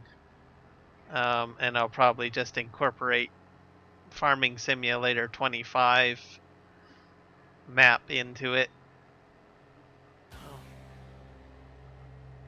Whatever that may be.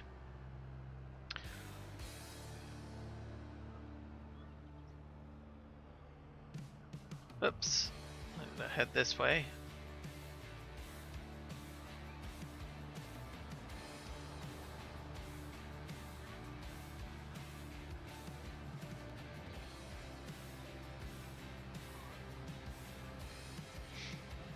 Yep, it's a good map. But I definitely recommend, like everyone has told me, you should probably be not doing hard economy unless you've got other people playing with you. And I was like, okay, either that or you've got to use more cheaty mods like fast combines and stuff like that.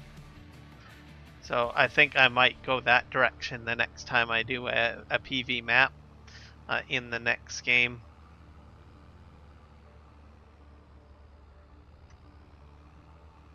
But I think my goal is to get a bridge built, at least one bridge built.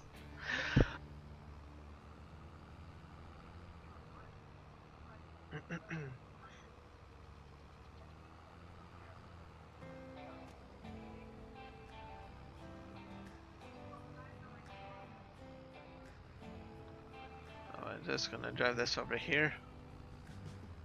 Yes, the bridge. Yep. Okay, what do I need to do now? Oh yeah, I need to go back to the woodlot. I gotta go over here. And I probably should check my combine harvester. What's this guy? Okay, he's over there. I have to head over here.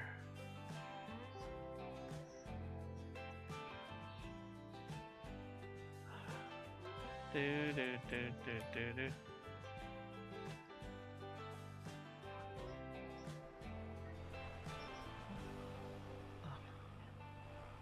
I'm not sure. Are you full?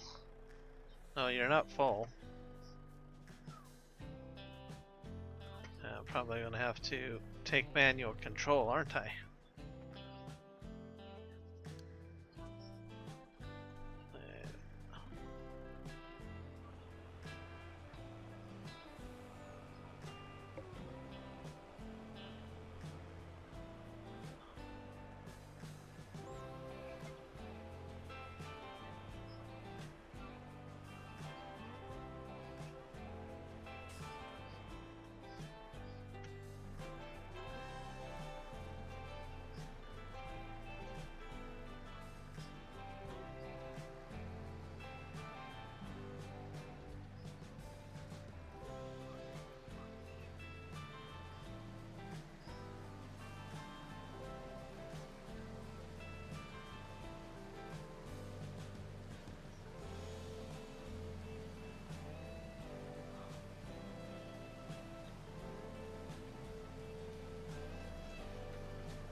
Do.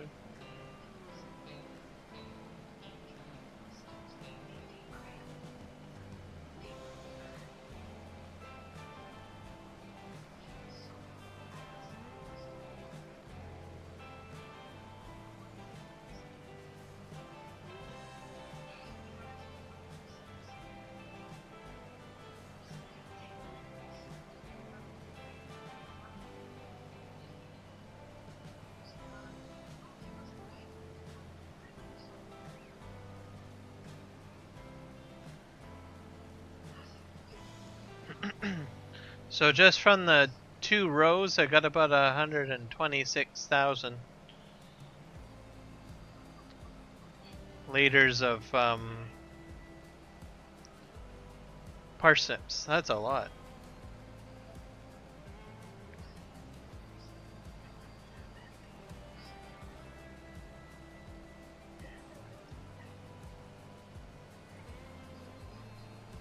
So I think this guy's gonna be fine. I'll just set him on.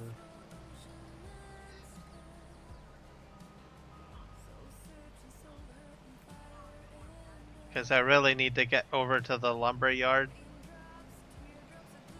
Oh, and what are you doing? Oh, he's gonna go and flip around. Because that's just how he does his thing. I need to find the forklift. There we go. Oh, I got another box. So this building I think I will get built though. That's slowly coming along. That's my glue factory, I believe. Let's move this over here.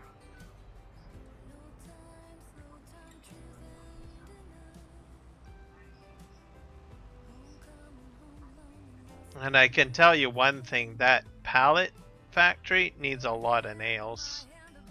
So how many pallets of this do we have? We got 6 and 9, and they're about 1,000 each. So I'm up to 9, so I need at least 1 pallet of shingles more.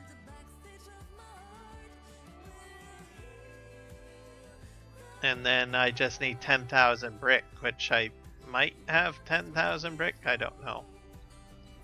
So I might actually be able to get this building built at least. That'd be like an accomplishment.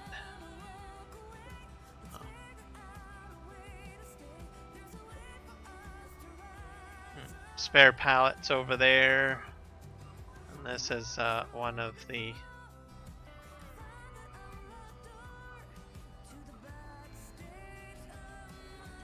So I would put this stuff into the glue factory. I'm not exactly sure how much of this stuff I got. Yep. Okay, we're gonna just drop that off there.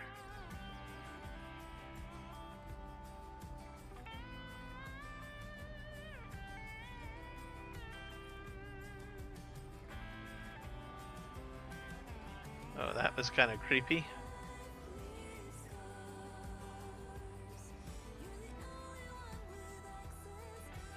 Do that. So how's your V game going? Did you have to start from scratch, or did you resume a game?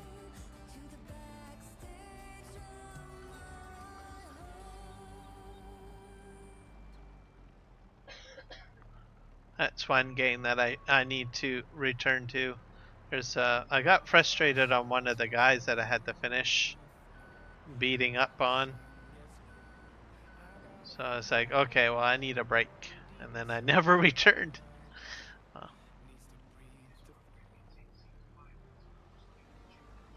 I chose to start over. It's a lot of fun. You're always welcome to join. Oh, fair enough. Yeah, I got like a huge castle built, but I ran into difficulty with this one boss guy. I got like I think a few of the bosses down. I just got to be a bit patient.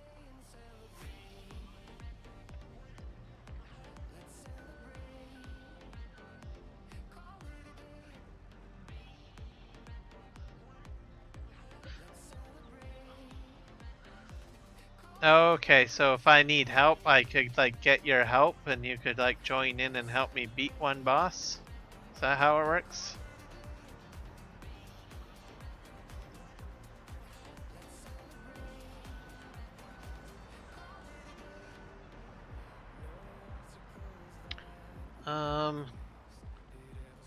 I can't remember what form I have.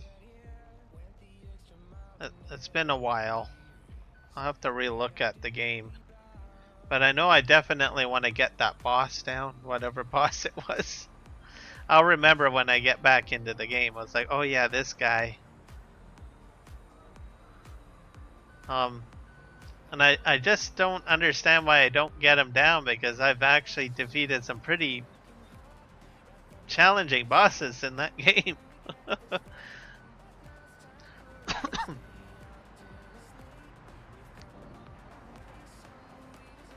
Yep, we can fight together but separate without affecting each other's game progress. When not ready. Okay.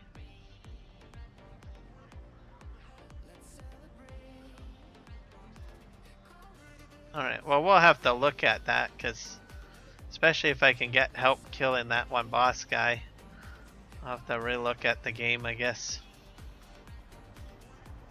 Because all I remember is he was very frustrating.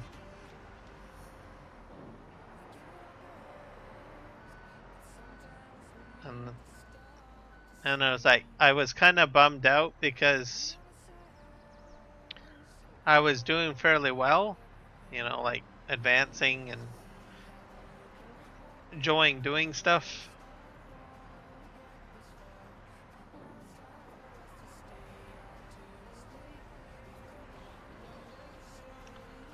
Let's see if we can let's back that up.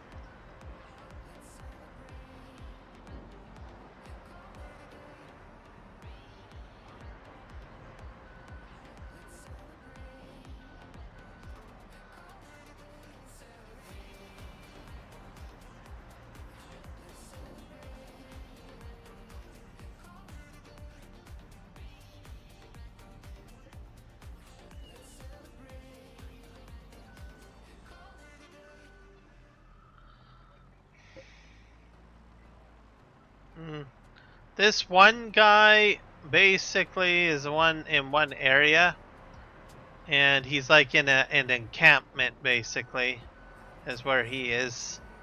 So you have to get through all his goons, and then he does a lot of spinning attacks and charges you and stuff. Is what I remember. It was just purely annoying.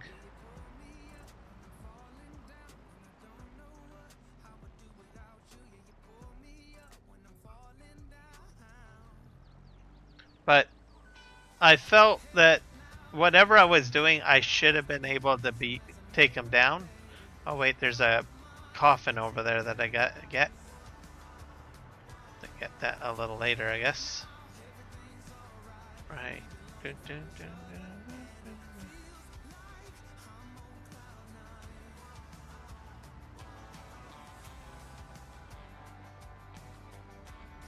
Yeah, he charges, and I think he had, I think probably an AO, probably an area of effect down, ground thing. Oh. I literally had to run around trying to shoot him. I couldn't, and another thing is, I could not go up to him because he just basically pile drive you with direct melee. So I literally had to keep on my toes, running left and right, and spamming whatever AoE spells I had that I could dump on the ground. Oh. Bit frustrating.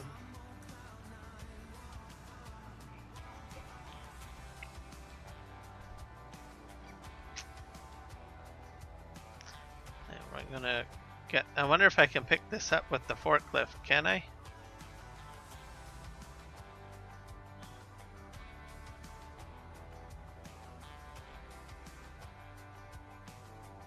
Oh. Or maybe not.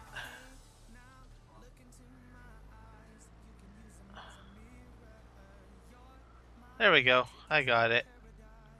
I'm gonna take this back. This is like, I think, the second or third coffin that I have.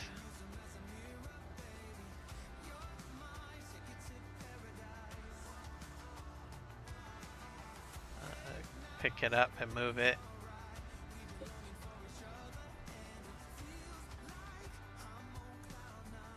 The other one was, I think, the fairy lady. I can't remember what, well, I hate saying fairy lady. Butterfly lady She has these like butterflies that come out at you. She was very difficult, but eventually got her down. She's like way up north on the west side. I took her out. I was like, yes, finally you're down, and I got your spell. So I was happy about that.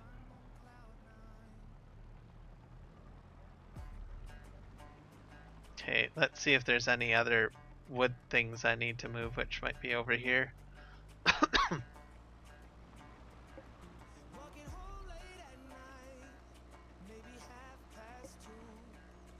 But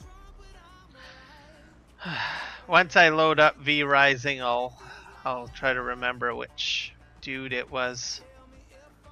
Is there anything spawning over on this side? No, nothing spawning here. I'll just leave this over here. There we go. Okay, what's next on the list of things to do? I think I've got this. I think I'm missing a plow somewhere. Or a cultivator. I'll have to bring the other cultivator across the pond, I think. Unless there's a contract over here.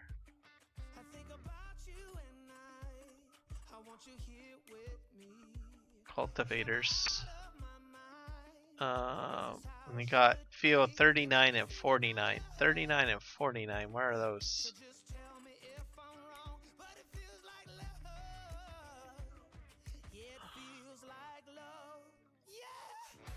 As long as it's not down there. Oh, 49's way over here.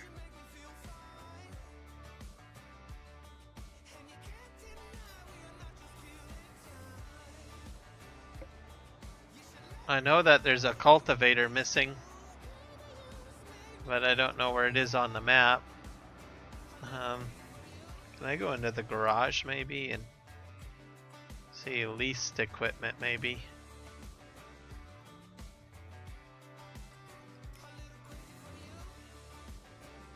Oh, that's kind of cool.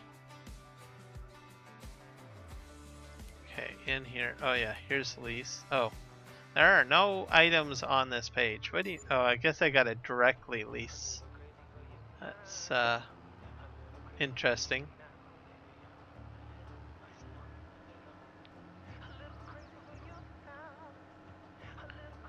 I'll just and I think we got some lawn care to do over here, or baling. I'll have to keep that in mind.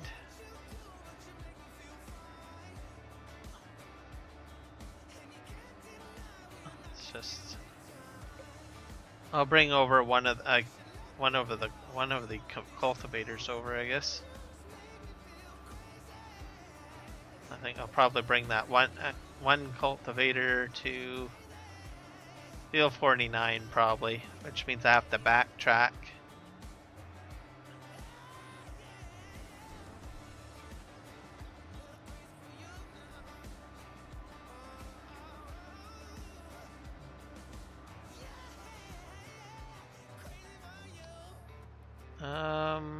Okay, where's my cultivator? This is disappointing.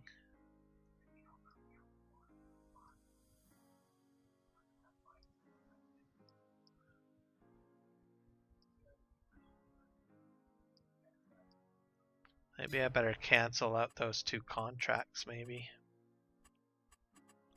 Because I'm missing 2 pieces of equipment. That's not good.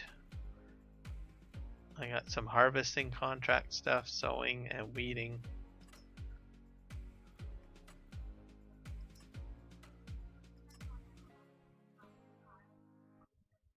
And then we have the sowing contract. What's this harvest contract? That's field 30. I think I'll just cancel these out because I don't know what happened to the equipment. So we'll cancel that one. I'll cancel that one.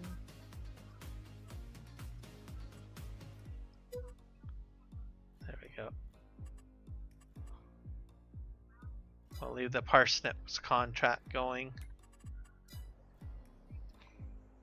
I think that should be enough anyways. I'm gonna make a load of money off of the parsnips. What I might want to do though, just to speed things up, and I've been itching to try it out, and I'm not, is the Mark Thor harvester. So where is that parsnip field? That's my truck there. I think it's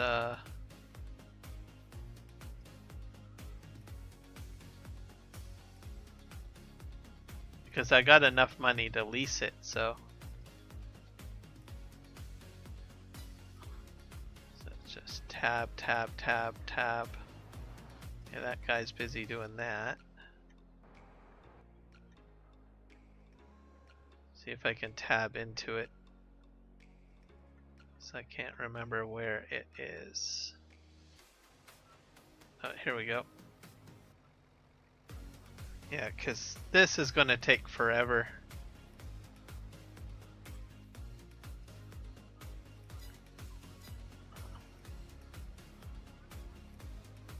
I'll just turn that off. Whereas if I get the Mark Thor harvester, I'm pretty sure I can use it on this field. If I lease it, I'll see what happens. I'll get this guy going anyways. Okay. Okay.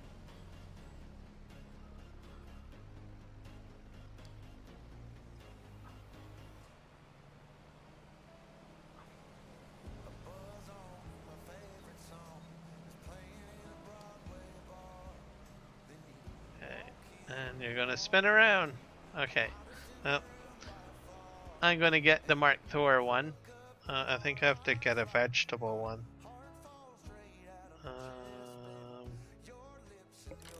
I'll try it out.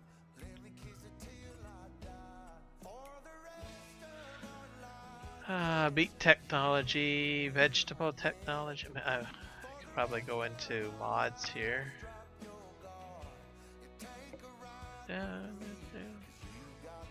See what we can do. Yeah, very interesting fight taking her on, that's for sure. Took me an hour to finally figure out a way to get her down. I had to kite her around the bloody rocks. That was interesting fight, to tell you the truth. Okay, we got two Mark Thor harvesters here. One of them is probably for the okay.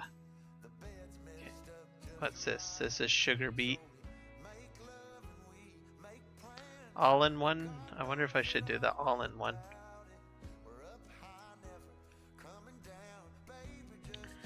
HR12 all-in-one fast. So, guess we'll figure out how this all works. Let's just make sure I put down my thing here. And we'll just, I'll just go into packs, I guess. Go in here, extra life. That's a forage harvester. Oh, we're gonna buy this.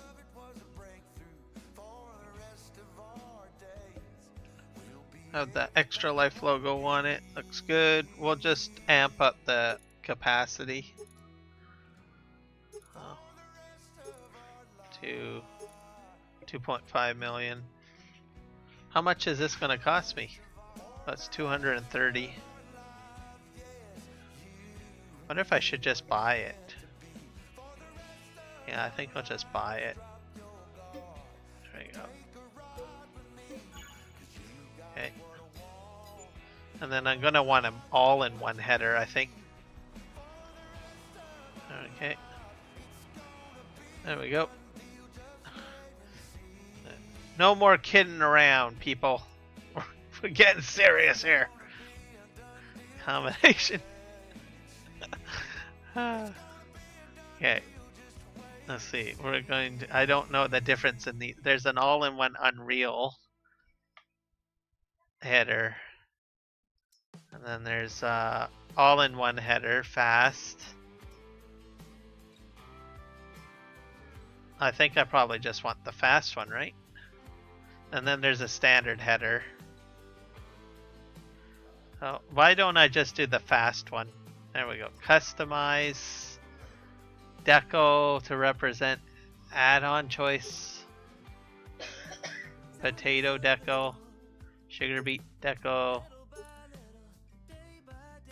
Sugarcane, sugar beet, potato. Oh, maybe this one doesn't do that. Let's see. No, I don't. I need. It does have the. It says that it does all of them. Okay, well, let's just see here. Let's just customize that. We'll leave it, and we'll just say no decal and buy. And I think there's an attachment that I might have to get. Maybe. Or am I good to go? Let's find out. Let's hook up this bad boy. No more kidding around. Okay, let's just find out what happens here. I'm winging this, by the way. This is my first attempt at it. I think I saw a YouTube video or two on this when they were first released on the Mod Hub, but that was like a long while ago, so I'm gonna just, you need to unfold. Okay, let's unfold. Okay. Is that doing it? Okay, maybe I gotta unfold the... Okay. You don't have... Oh! Holy crow. That was fast. Now what's going on? Why is that frozen?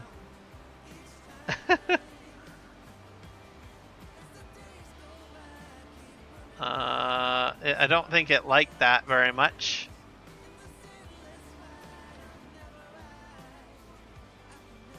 Let's see. Oh, why are you in there, lady? Who said you could go in there? I accidentally hit the H button. Okay, here we go.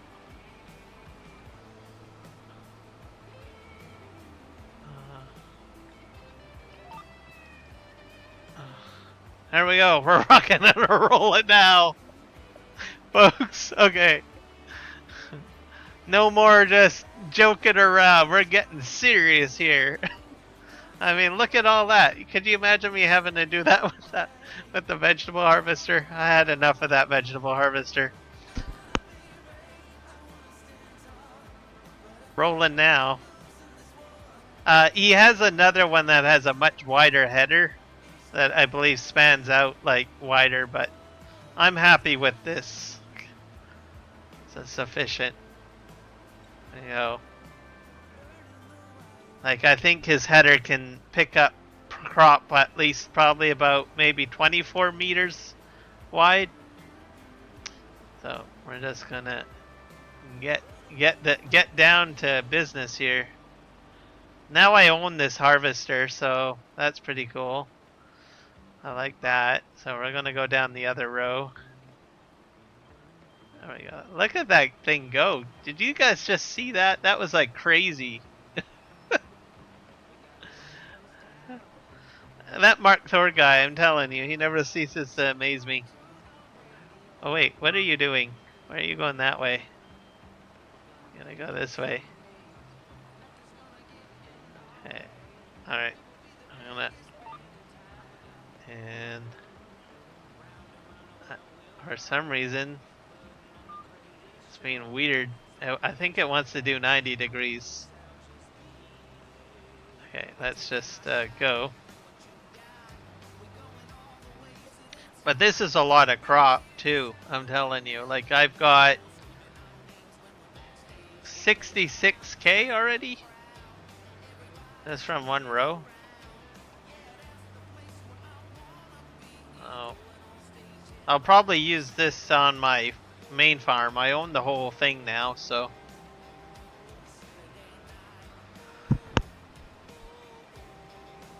We're rolling out now.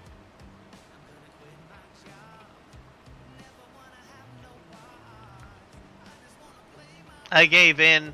Jess, I've got like an overpowered harvester now.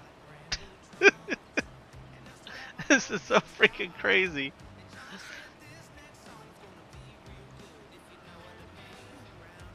There we go. Alright, we're gonna just chop through all of this. Okay. And we're gonna take this little vegetable guy out of the picture. Yeah, no other way with parsnips, that's for sure. That's, like, I don't know. This, I tried this thing. I'm sorry. He's fired. I'm sorry. It's just fired. There you go. You're done. There we go. Okay. At the very least, what I might do is I might get this guy to unload this guy. So we'll just put this on, what field am I on? 49, I guess? Field 49. Or am I on field 46? Oh, field 46. There we go. I'll just operate this myself. There we go.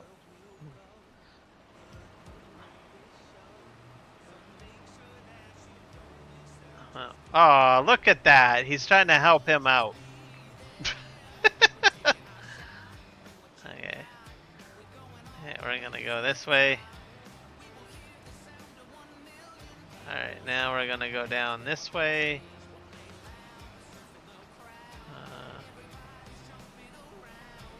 The question is because it's going to the soup factory? I own the soup factory. So what does that mean for me? I mean, really? Does this mean that I get a ridiculous amount of money? I'm gonna who knows, maybe I might have to get this whole entire harvester paid off just by doing this. I'll be like, this is a well worth it investment. Cause I don't think there's a soup factory on the map. I don't know. So, I'll have to see. If it goes to my soup factory, that's going to be interesting. I'll have to see. We are crack-a-lacking here, guys. We're moving on out.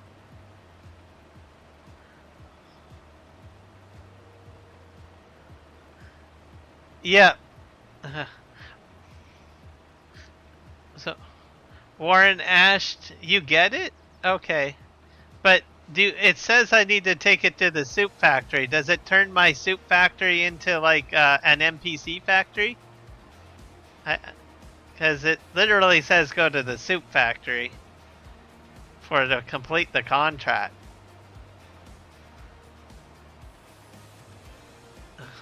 So would I get like all the money then? Or would it kick it into productions? I just don't know.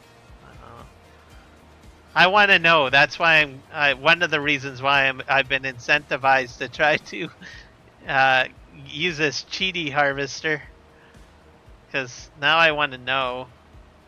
Because this would take about maybe 5 or 6, maybe 7 streams just to finish with that setup over there. I don't know why he's still driving. I don't know what's going on there. Alright, off we go.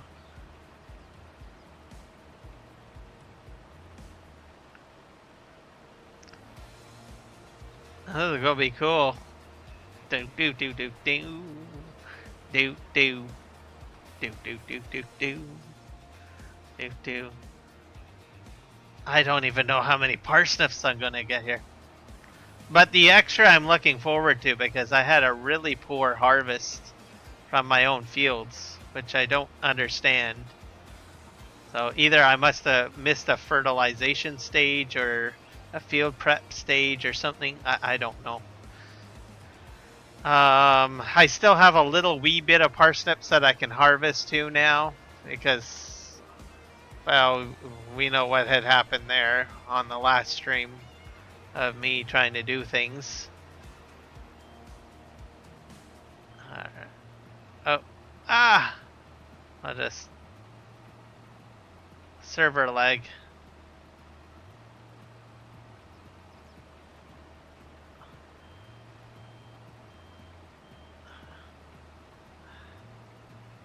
Okay, let's I don't know why this is doing this. Oh, I don't think this really likes. Oh, I see. I understand. Okay, I know what's going on here. Detect width. And there's one more thing. I need to set the 90 degrees on. Snap angle. Fit that. Throttle limiter. See, adapt the steering. I need to turn on 90 degrees. Okay, there we go. Let's try now.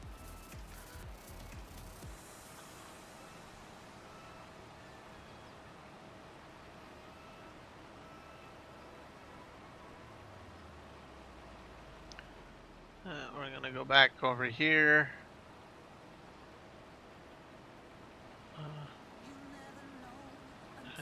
Just set ourselves up.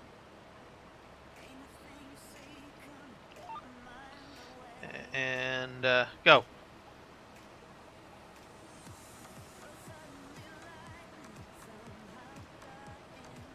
Yep. I'm gonna have a lot of parsnips by the time I'm done.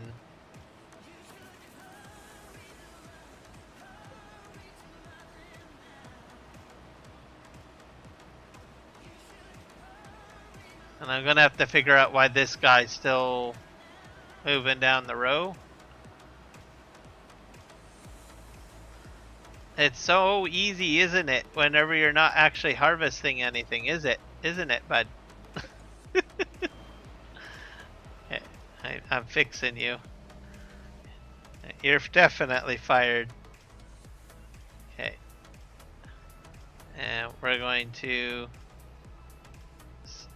set you on something else. And we're going to disconnect you. He's not even. Why are you?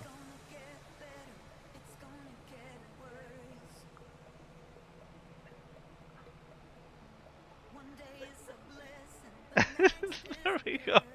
This guy's crazy. I don't know what his deal is. So, he's fired. Yeah, you just sit there. Bub. I'll turn at least the gas off. There we go. There we go. Alright. Hey, now I get back into the more fun machine. Hey, I wonder if I can, I'm gonna go in cap view now. Okay. Just back up. Okay, and we'll just get ourselves lined up here. And we'll just go ham. There we go. Sweet. So Warren, how are you doing, bud? Glad to have you back into the stream here. I figured you would probably pop in. How's the ER going? Hopefully it's not too hectic for you.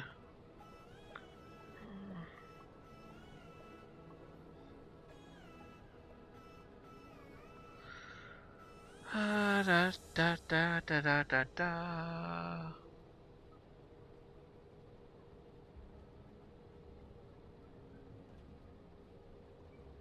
But if I get all the man, this is gonna be great.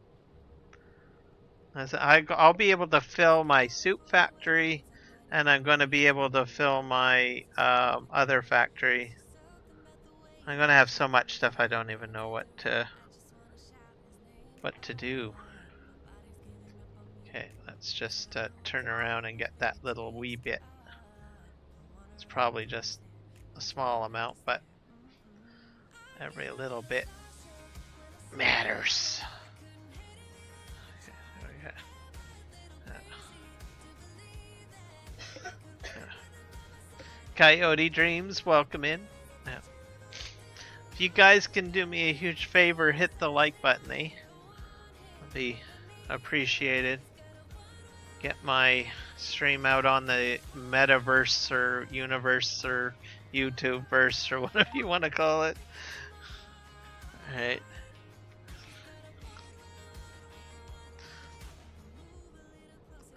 Coyote, I hope you're doing well, having pleasant dreams.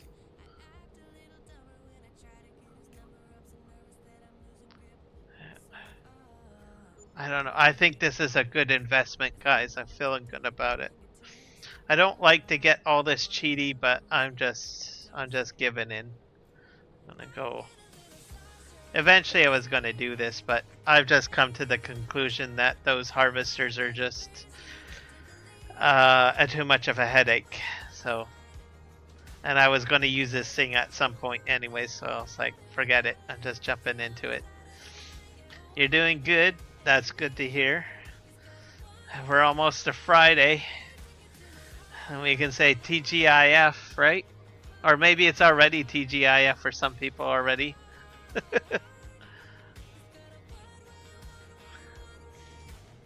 I guess that's probably dependent on people's work schedule, I suppose, too. I work Saturday, so it's not really a TGIF, but people are more in a positive mood on Friday, so I still revel on regular Fridays. Yeah. Weekends, people just are more chill for the most part, so I'll say, okay, well, even though I'm working, it's all good. You're already Friday? Yeah, I kind of thought so.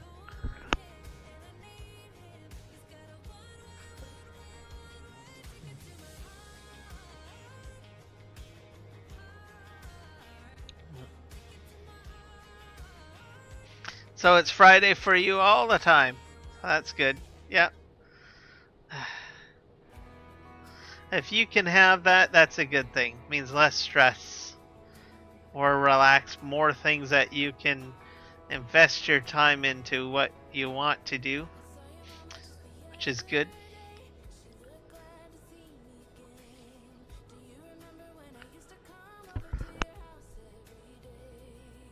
Oh, by the way, guys, check out my community page. You don't have to do it right now, but at least some point. It's not like a drastic thing, but I posted some stuff for Extra Life. From their Extra Life Facebook page, just to give you guys an idea of some of the stuff that the donations go towards. Like there was like a machine. I'm not sure exactly what type of machine it is because I'm not really good with medical equipment. So that was kind of cool. And then there was an Xbox station set up in one hospital. I thought that was cool. So it gives kids in that one particular hospital the ability to play Xbox while they're staying there, I guess. So I like seeing these posts on Facebook for Extra Life and sort of get an idea of, you know, where it all goes to and how it benefits kids, and seeing people enjoying it or saying, hey, this is actually making a difference. So, but yeah, that's on my community page. I went ahead and copied and pasted some of the stuff because I know some people don't may not all have Facebook. So I thought I would just post it on the community page for people to look at. I know, right?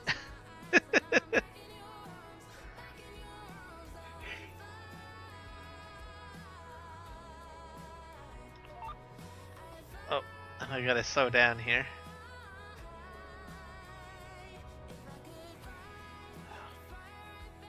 Oh. I think what I like mostly, especially the Xbox One scene, because there's a family in there, I guess, in the photo showing that they're using it, and then there's like a little kid. It's always nice to see a smiling family or smiling people that are actually using the equipment and stuff like that. It's like, okay. Making someone stay in the world, right? It kind of just hits home. So I'm gonna try to post more of that kind of stuff on my community page if it happens to pop up on the Facebook feeds and stuff like that.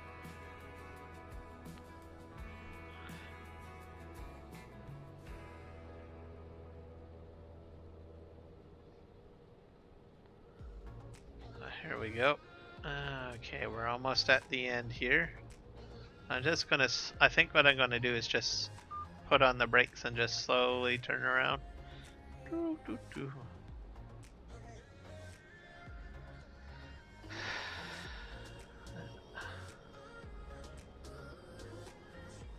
Oh, I think this is cool. I'll have to thank Mark Thor again for this wonderful mod. And he customized, well, he did the mod, but he actually took in the time to do us a solid and add some of the Extra Life stuff onto the mod. So this is like an edit of his mod. So, which I appreciate. So it's got like benefiting Children's Miracle Network hospitals there. And then we got game on, give back, raise funds, have fun, and help the kids at your local Children's Miracle Network hospital. And then this is our team logo, which comprises of our team members and stuff like that for Extra Life, which is virtual farming for miracles. And then just an angelic Xbox controller right there, which is another Extra Life symbol. So, yeah, healing is the attitude, definitely.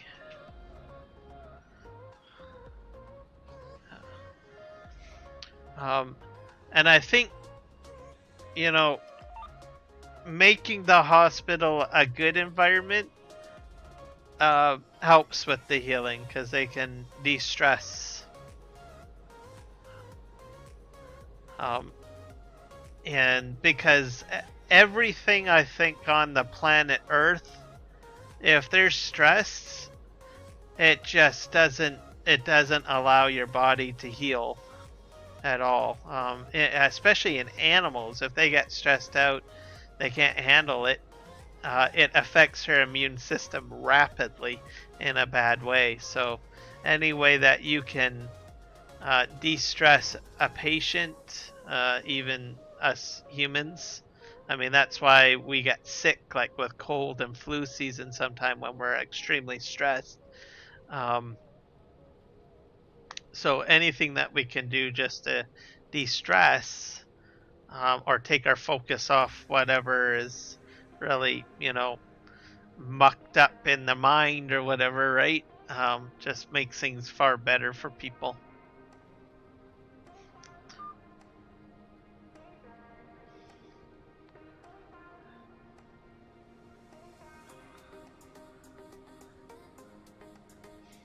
All right, we are going in here. Okay, there we go.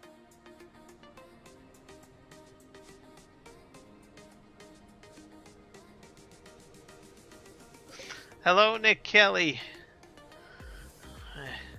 Most of us are hanging out in the other stream. If you want to jump over there, I've got Warren Ashton with me. I've got Jess over there. I've got Coyote Dreams as well.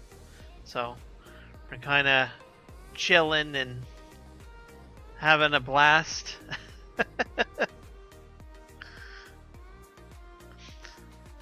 And I'm back to Farm Sim. So just kind of doing a bit of a unorthodox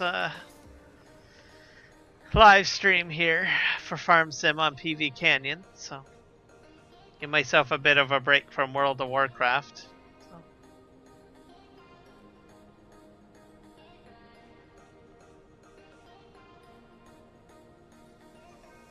But I keep on watching the news and stuff like that, and they keep on talking about all these different researches and stuff like that of curing cancer and all of that. So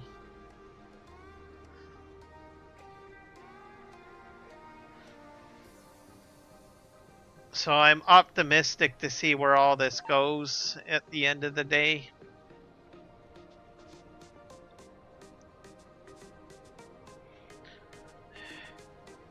But I will admit it is regrettable that there are some people that could use these advances or haven't been able to receive these advanced medical cares and stuff like that, because some of it's all in like testing and all of that, but I'm optimistic that the future is going to be very positive, and we'll see some amazing things.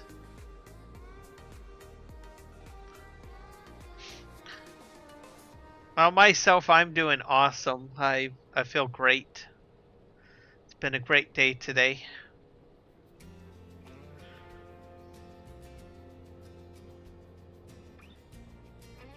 Do.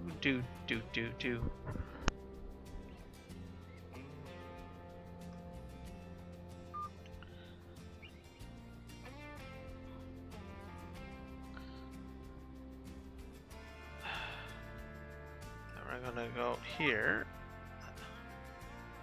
I'm just gonna back up a wee bit just so that I can do a straight charge. Yeah. You should check out Jess's live stream on V Rising. It's kind of interesting. It's a vampire building game. Well, a vampire. How do you say it? What would be the best description of it? Open world building concept game. I've played it a little bit. It's kind of cool. It kind of gives me almost feels like Diablo a little bit, with maybe some other aspects to it.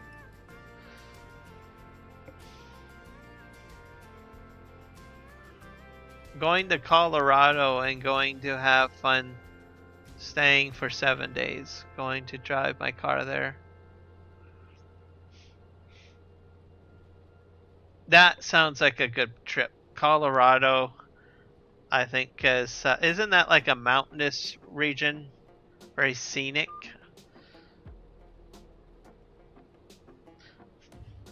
Well, wherever you go, you're going on a road trip, and that's what really matters, because road trips are like awesome. I think they're like a great way, especially if there's a lot of scenery. You just get out there and you just hit the road, and you see the scenes, you stop, you try the different foods.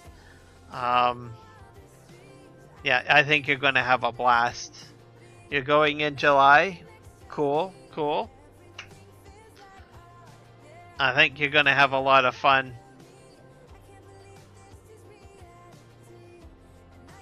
And take a lot of pictures and see the sights, try the foods and stuff like that. And explore. I'm not sure if you're a hiker or something like that. Maybe you might want to go for a hike. Oh, you and your brother? Okay, cool. Yeah, that's even better too, because then you get some family bonding with your brother, which is a good thing. Is he your older brother or younger brother?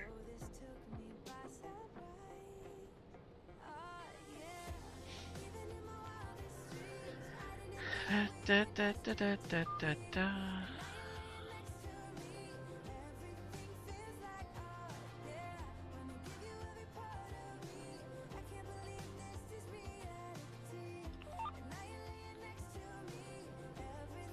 Older brother? Okay. Are you guys going to do any like outdoor stuff like camping or hiking?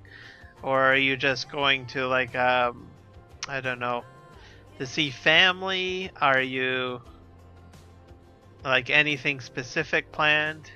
Or is it still too early?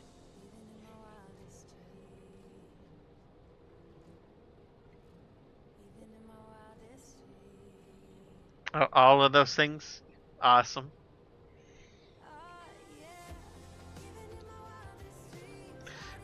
Yeah, those are always the best trips. Set up a tent, or maybe even if you have like a, I don't know, a camper or a tow along trailer, anything, just spending time outdoors. Set up a bonfire, roast some weenies, some marshmallows, cook on the fire. Do, do, do, do. Okay, we're gonna turn around here. There we go. Off we go. Going to take us 4 days to get there. In 4 days to get back. Yeah, so that's going to be a very long drive, but well worth it. That's going to be good.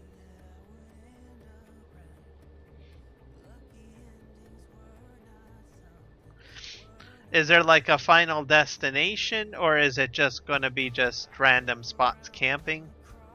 Because I know some people will be like, oh, well, I'm just going to go visit family, but on the way, I'm just going to camp. But, or is it just straight all camping?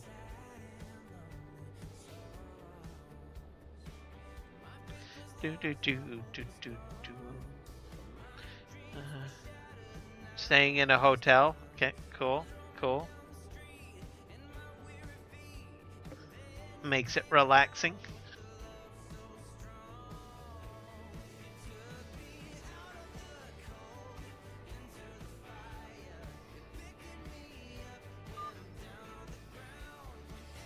Oh, I think Colorado is mountainous, isn't it? Not really too familiar with Colorado, so, but I'm pretty sure it's got mountains.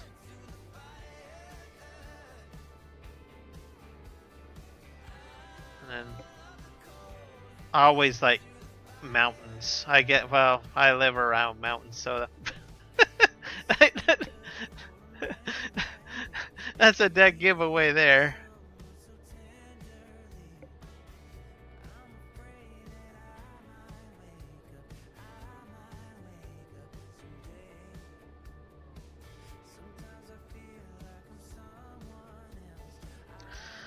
Yeah, because of the time zones.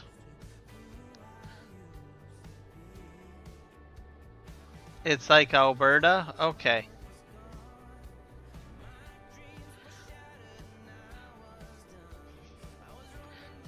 And I can kind of get a better idea of what it's like then. Is it, so with Alberta, it's got hills and it's got, of course, mountains, Rocky Mountains too. Does it also have farming there? A lot of farming? Because I know Alberta has a lot of farming mixed in there too, so.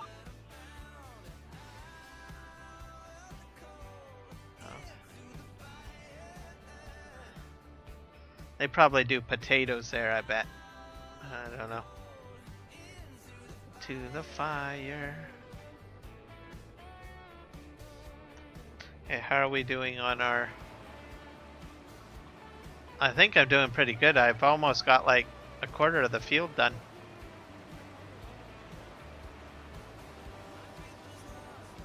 This is a lot of parsnips.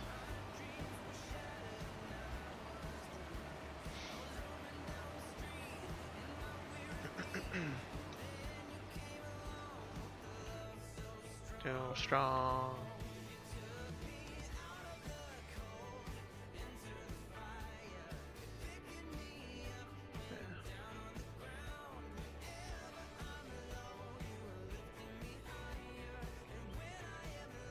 Eastern Colorado has the farming, but not sure what.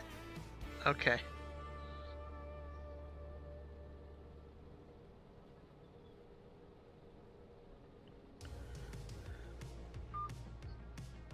Do do do do do do do do do do do do do do do do do do do.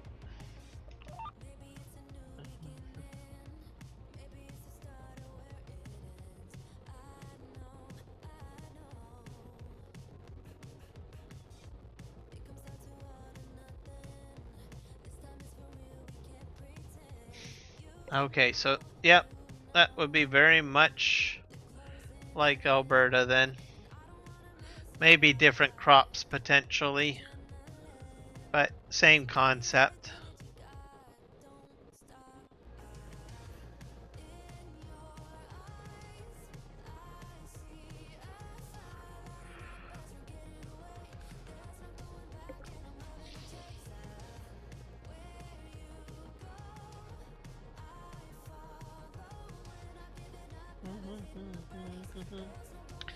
Do do do do do do do do do.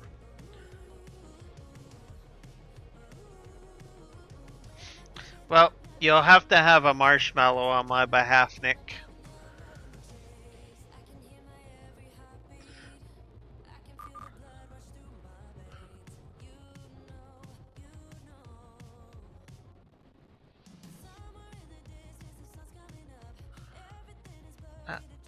Meet one of my survivors. Oh, one of your subscribers. Okay. See, that's a cool thing to do.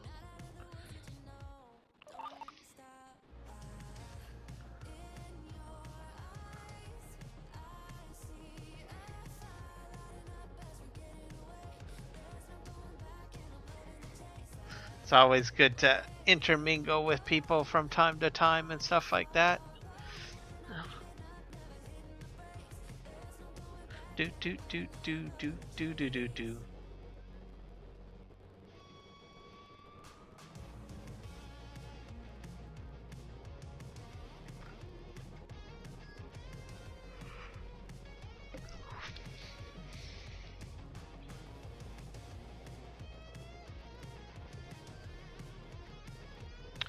I'm gonna try to see if I can get this entire field done. I'm about half full with probably about well over 1 million parsnips already.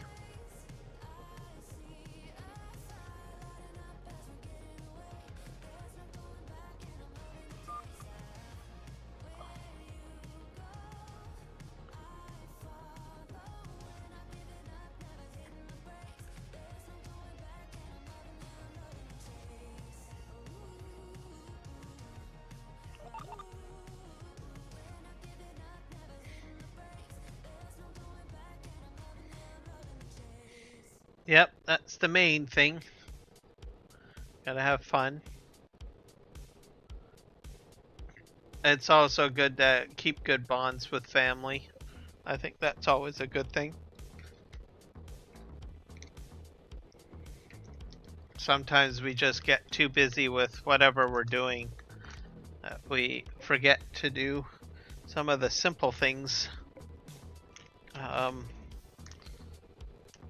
But yet very important things, which is family. Sometimes in some cases we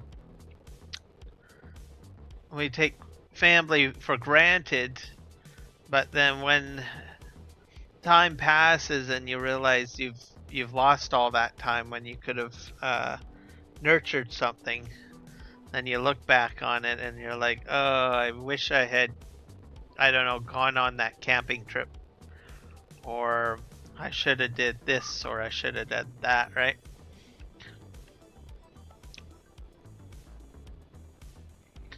Do. Oh dear, server lag.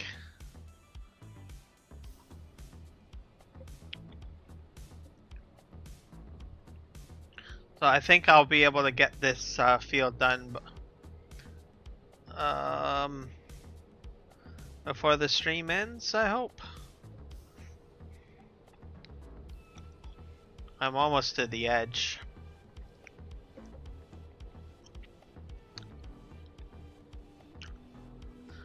And then I want to know what happens to my sugar beets, or I mean my parsnips, when I put them into the factory. So, and more importantly, like, am I going to get a huge surplus? Because then I'm just going to put them into my productions, because my productions need more vegetables, I guess. As this thing goes. And I own this now, so I'll be using this going forward on my other harvests now. I tried the vegetable harvesters that come with the game, but I'm sorry, no, not again. I'm not doing that again. And I've got the video evidence to prove it. I got this live stream, and I've got, what was it, last live stream or the live stream before that for PV Canyon, showing me trying to use the base game vegetable harvesters.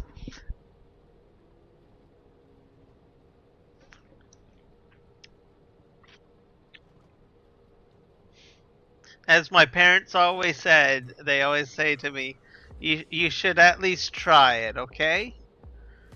Okay, just at least try it, and if you don't like it, you don't have to eat any more of it. So I tried it, and I'm not going to use it anymore.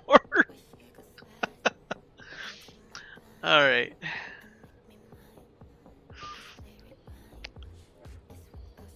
I take everybody's silence on this conversation as that it's an affirmative. I don't have anyone say, no, Kiram Gaming, you need to do it this way. You have to suffer through that vegetable harvest with those other harvesters. Gosh.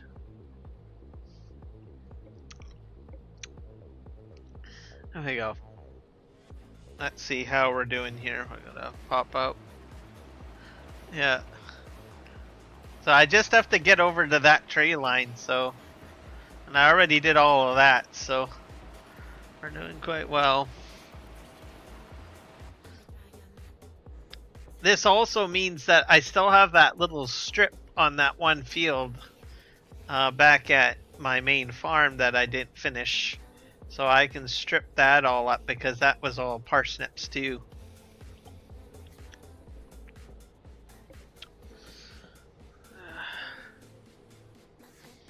Because every time I walk by it, I'm like, oh, I didn't finish that one strip.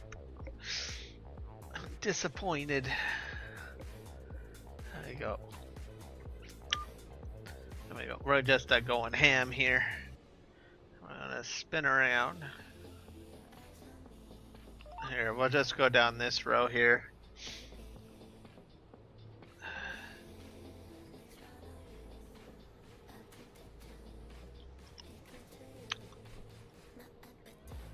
There you go.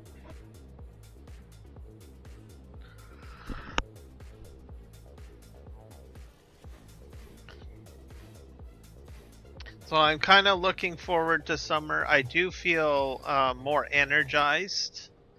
As you guys know, I don't normally stream this much in the week. I mean, you guys probably have checked my channel and saw me live streaming.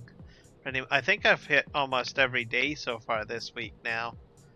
But for some reason, since the weekend, bam, I just felt more energized. I don't know what it is. I've spoken to some of my coworkers at work, and they've said, you know what, I just feel very much more energized for some uncanny reason.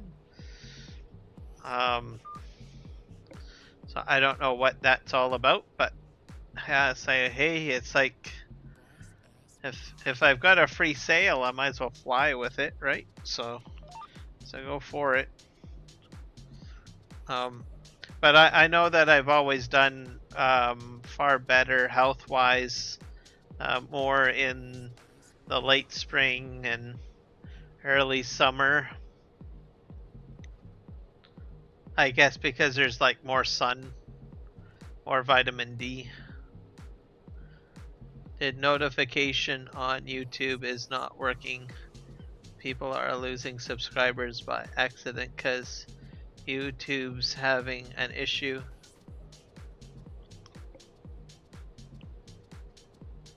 I can probably see that. I'm not sure if I've had any effect on it. I haven't lost any subscribers, so that's good. Fingers crossed, knock on wood here. But I have had a few people tell me that they're not getting notifications. So I've been telling people that just to try to check my channel manually. So I'm also in some Discord networks as well, which mean that other people have Discord channels, and they allow content creators to post their YouTube videos in there. So I'll usually do that too. But yeah, I think it's been an ongoing thing. Like, I have one particular subscriber that has been having issues with getting notifications for quite some time.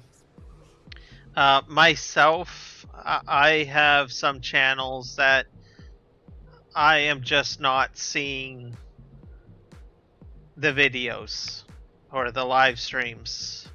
They get buried somehow. I don't know how to explain it. What I do know is that they've changed the layout system completely. And I think they've gone to a more selective approach to presenting information. I do not like the new way that they do it. Not strictly as a content creator, but I do not like it as a content viewer.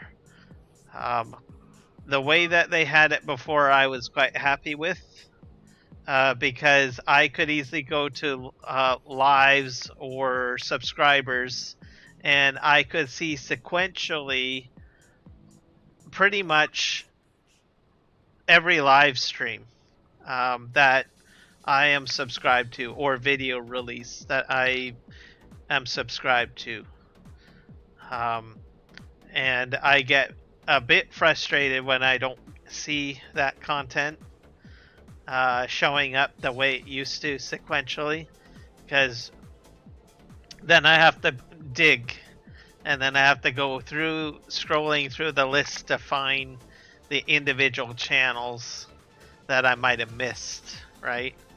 And sometimes I'll go to a channel and I'll click on it and I'll find it, and I'm like, oh, I'm missing the chance to watch like 3 or 4 videos. So I'm not sure. I think there's probably some logic to whatever they're doing, but I don't like it as a content creator, and I don't like it as, well, more particularly as a I think a content viewer, because it was very simple before. I just go to the area, the subscription area, and every single video was in time frame sequence, and I just scroll back. Basically, is what I did. So, but now I can't do that. So I have to go digging, and I don't like going digging.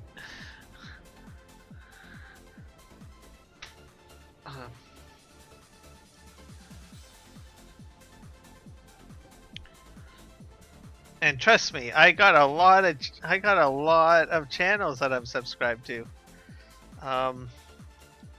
Both for farm sim, news channels. There are a lot of content creators that teach on video editing and I don't know, tech channels that I'm subscribed to.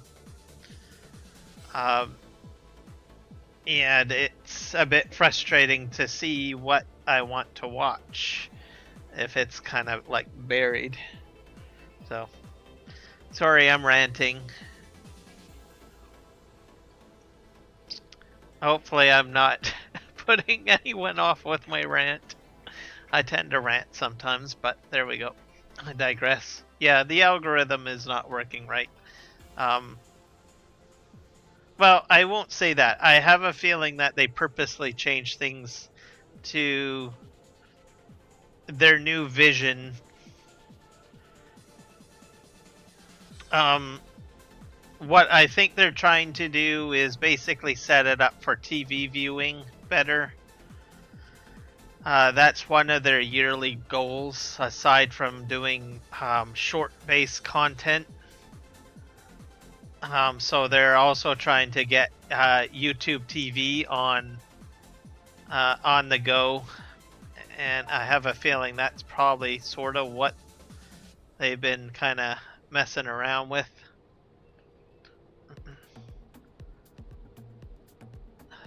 Okay, this did not go very well. I'm gonna back up. Good morning, Mike Muskie. Welcome in. How are you doing? You caught me in the middle of my rant. We are on PV Canyon Crossing, by the way. Trying to do some parsnips here with this amazing large harvester.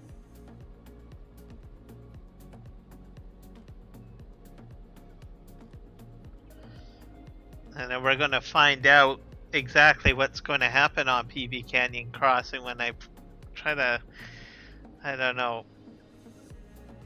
take this to the I kind of messed up my I think what I messed up here, GPS system here.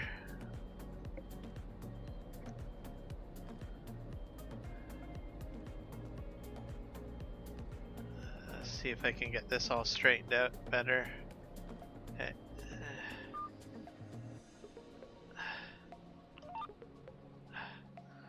Let me go over here. There we go. I'm almost done this field. I've got almost 2.5 million liters of parsnips. Oh, gotcha. What kind of pizza you got there?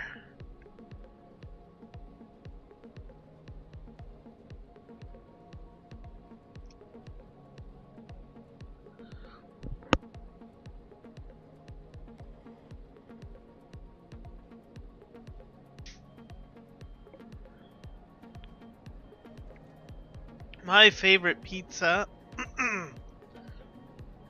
by far. So for crusts, I pretty much have tried almost every crust, well, that you could probably get from a pizza place. I won't say I haven't tried every crust because I know that there's some very interesting gourmet cooking crusts that people do. Oh boy, I'm way off course right now. but I like a flat.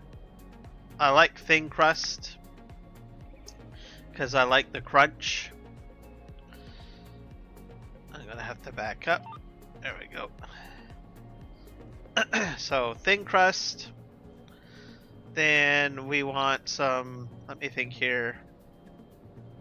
Put some sauce on. Red sauce. We put on tomato. We put ground beef on. We put onion on. Let's see. Sometimes peppers. Not always. Sometimes green peppers. What else? Olives, which are black olives. What else do we put on there? We put mozzarella cheese, Parmesan cheese, feta cheese, ground beef, and then throw it in the oven. I think I said onion. Detroit style ham and pepperoni. Okay.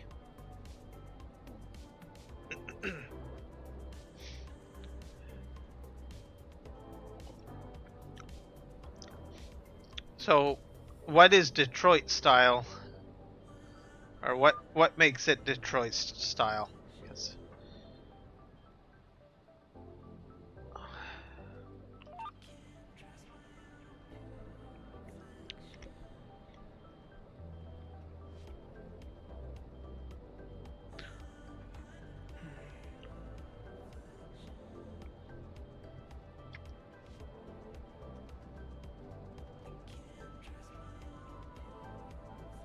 There's one thing I learned is that with food prep, there's all sorts of different styles. Okay, we're gonna go forward. Hopefully I finally fixed up my error with my GPS. So find out here. Steep dish square pizza. Called Detroit style because it started to be cooked in oil pans. You know what? I don't think I've ever tried a deep dish pizza before. And I think that's what I was talking about. I've seen people like make something interesting. It's almost like a pie, I think, if I'm understanding it correctly. We'll just go right to the end here and then we'll head on down back the other way.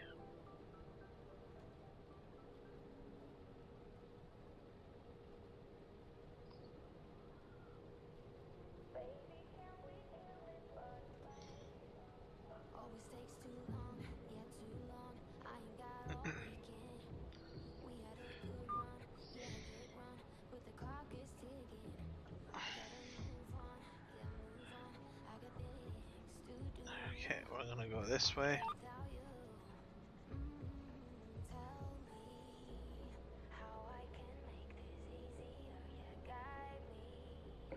Yeah, you can Google Detroit style pizza and we'll come up on images. Let me actually do that right now because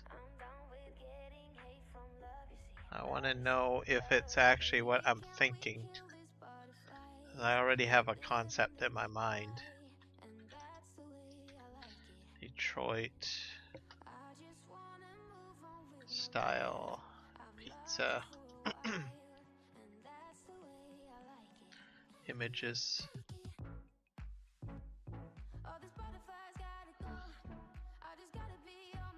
Okay. Okay. Oh yeah, it's very square looking and very thick. I could probably be on board with trying that.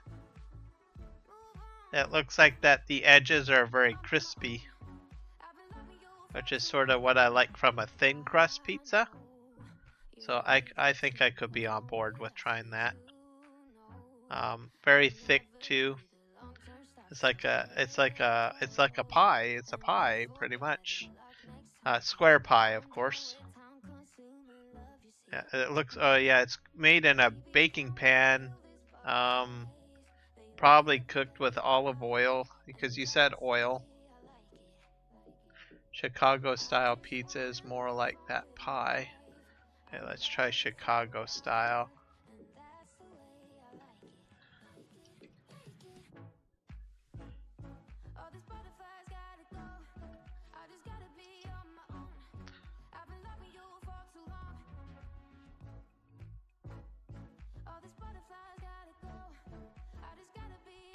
You're making me hungry already. Oh yeah, Chicago style is rounded. I think I would like the Detroit better compared to the Chicago style. I honestly am not really too big on eating like end crust, if that makes any sense. So I think I would, in comparison, I would probably go with the Detroit one. If someone put both pies in front of me, I go Detroit style.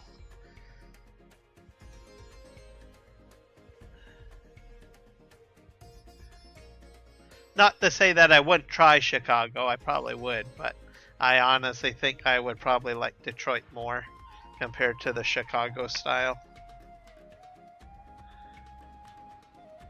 Okay.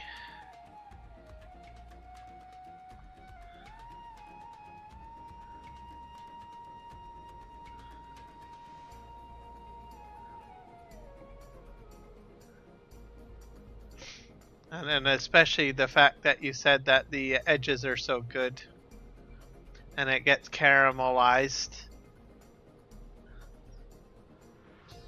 That puts a lot of wonderful, beautiful thoughts in my mind. You can't go wrong there. Yeah, I really did a number on my GPS runs here. I just, I don't know what I did here. I'm gonna make another run the other way. Yeah, I think I'm gonna have it finally aligned though. Let's see.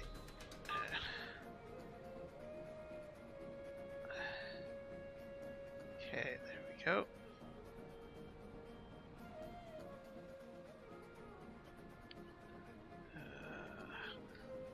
This will fix it up. There we go.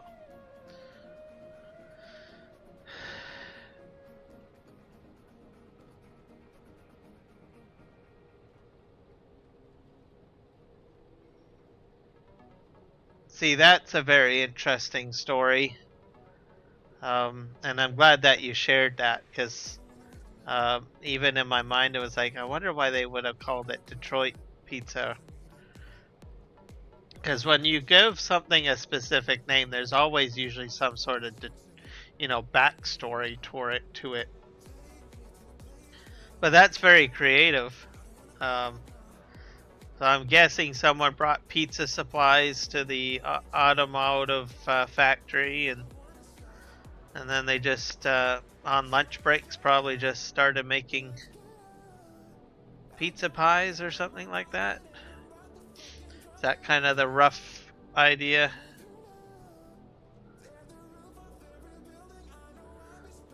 I think that's a pretty cool story if that's the case.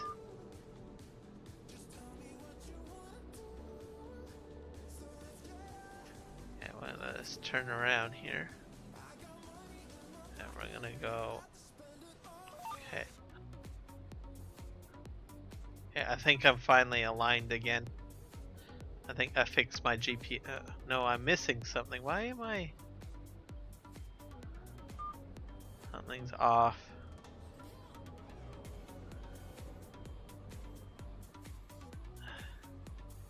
Here, let's just move over here.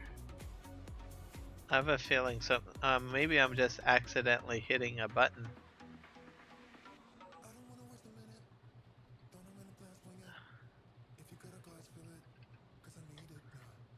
Actually, you know what I'm going to do?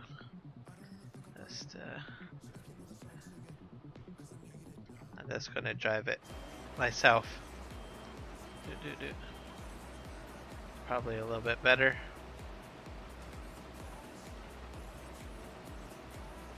Here we go.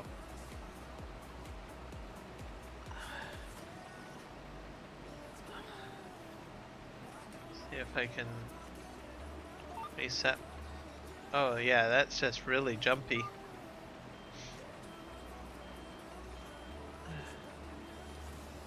There you go. Something doesn't feel right with my GPS. There we go. I'll just in-cab it like this.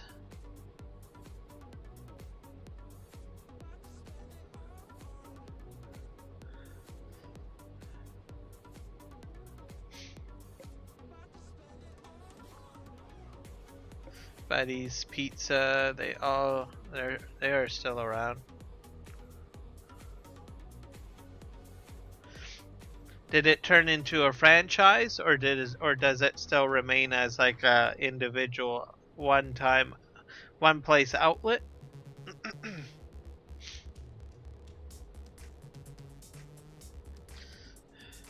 Probably got famous for it now.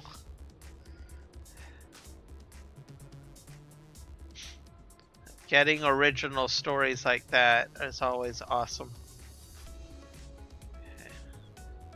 Okay, we're almost to the end of the field. Getting there.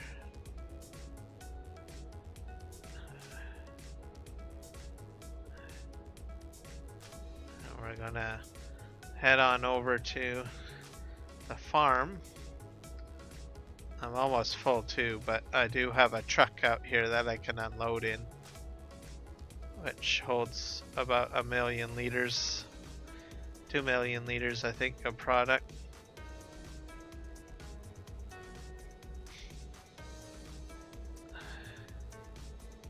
Do.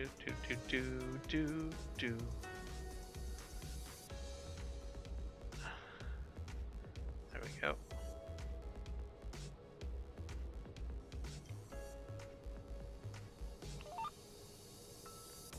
There we go. I think we might have fixed it. Missing a little bit on the end. I'll just reverse and fix that.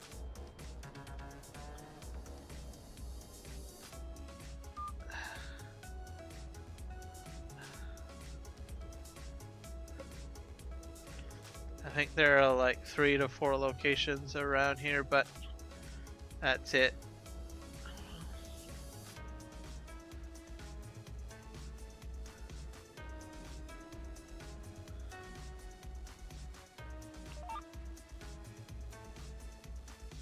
Let's see if I can straighten up. Okay, and forward. There, I think I fixed my GPS. So 3 to 4 locations around here, but that's it. The most franchised Detroit style pizza is called Jets.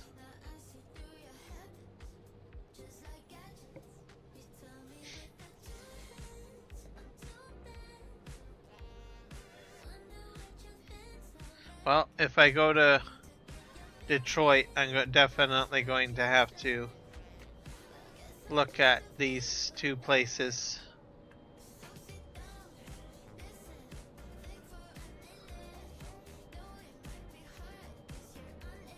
Definitely Buddy's first. Gotta go to the original guy.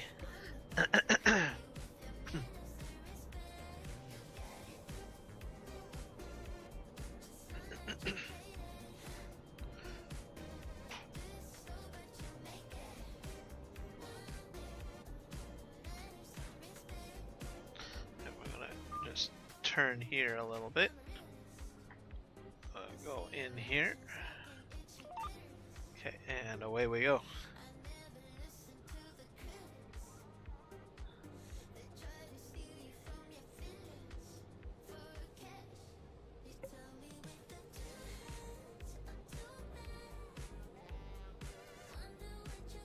Okay. I gotcha.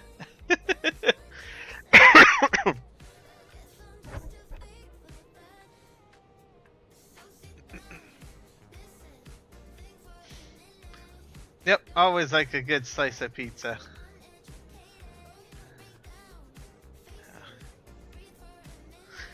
Now here's a real good question. Is it wrong to put pineapple on pizza?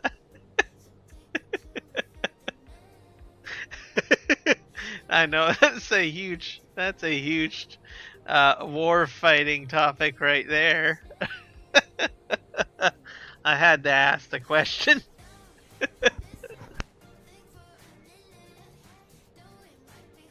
Extremely debatable.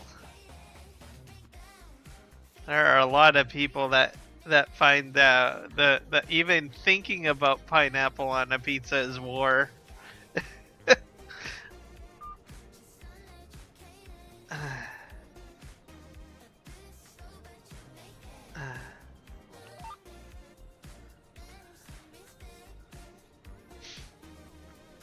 Myself, I am not a big pineapple fan, so I will throw that right out there.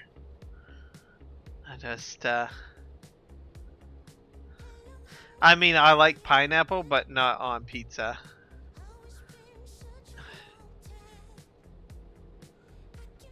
There you go. Very true. That's fair to say. That's fair to say.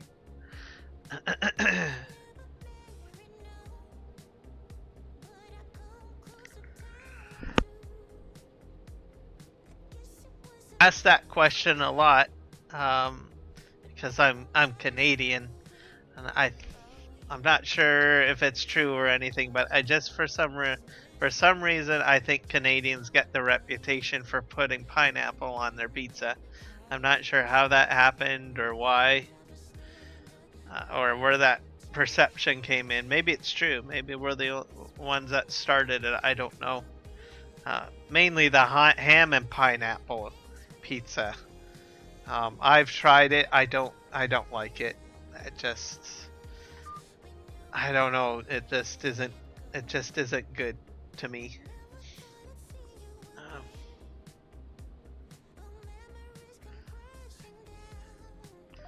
One thing that it could, like, I think what they're trying to do is, like, if you roast a ham, usually people put, like, either a choice of, well, sometimes some people put cloves on the ham, and then other people put pineapple on the ham.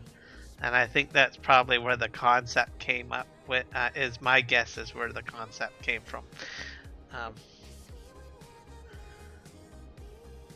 If I'm having a Hawaiian pizza, I've heard ham, bacon, and jalapeno. Okay, yeah, I could probably get on board with that. Because I think one of the takeaways why I don't like a ham and pineapple pizza is simply because it's too sweet. But you throw like something a little bit spicy in there, like a jalapeno, I probably would be on board with that. Because it's a different flavor.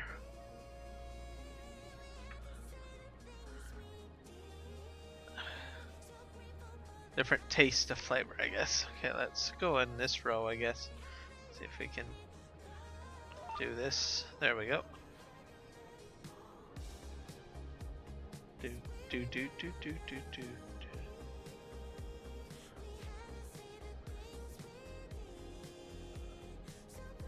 Yeah.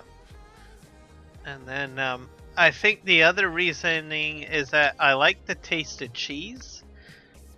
So the sweetness of the pineapple seems to just diminish the taste of cheese, and I think that's one of the other reasons why not. But if you put, why I don't like it, so putting a jalapeno in there might be just fine.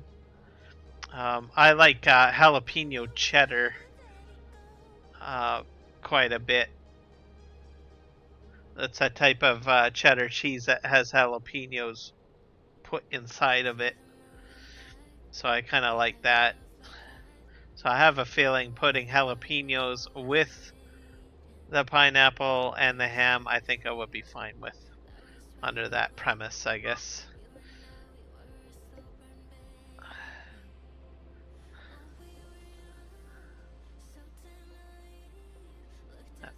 That's also the type of cheese I use on inside baked mac and cheese too that I make.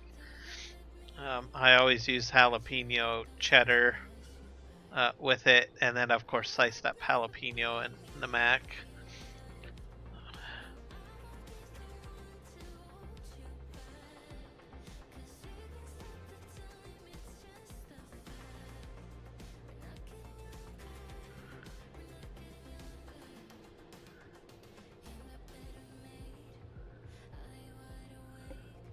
Oh. I haven't had a soggy one. I've never had a soggy pineapple pizza, but yeah, I can see your point. So maybe they're making the ham and pineapple pizza properly where I'm from, I guess. But I've never had, I never experienced a soggy ham and pineapple. But like I said, I don't order them. Usually in those situations, it's like I'm at an event or someone else has gone ahead and ordered the pizza, and then I'm just the guest. So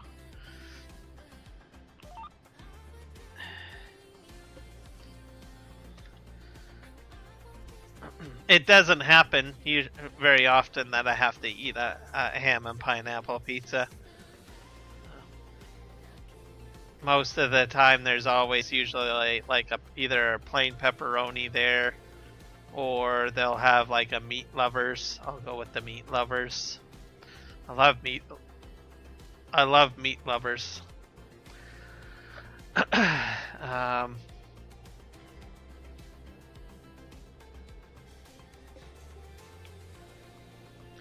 Hey, I think we almost get... Okay, I think I finally got this GPS business fixed.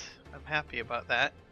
How's my fill ratio? I'm going to be filled up pretty soon. I guess I better call the dude over.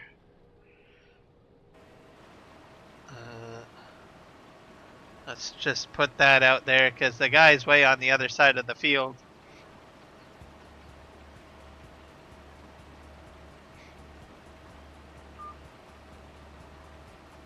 And we're going to turn around.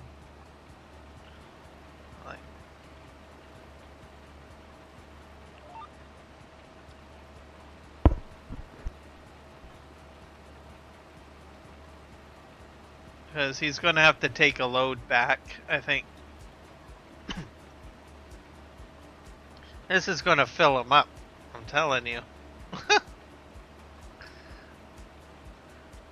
I'm almost to the end. Oh, there he is. Okay.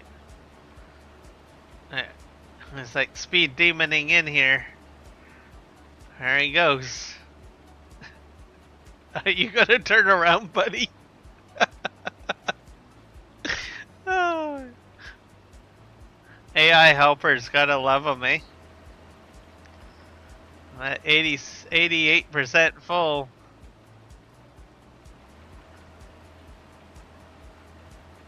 Hey. Actually, I'm gonna go to the end. No, I think he went all the way over to the waypoint, I think is what he did.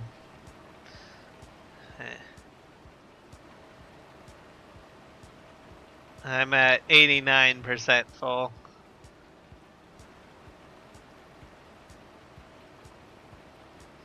Alright, we're gonna just swing right around.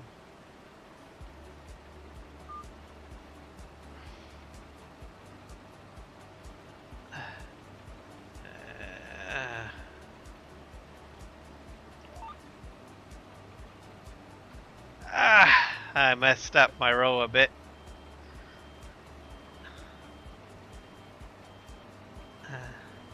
Alright, and go.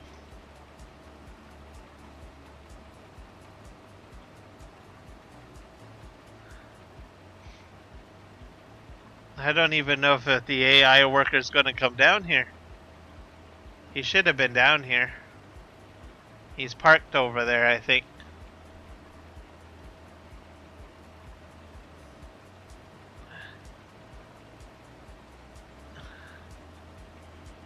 I see him over there.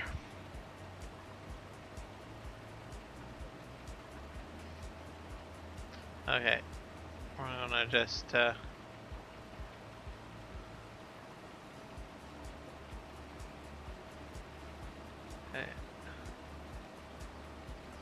okay, buddy. Are you gonna turn around and unload?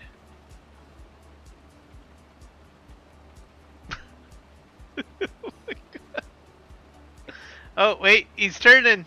Hallelujah.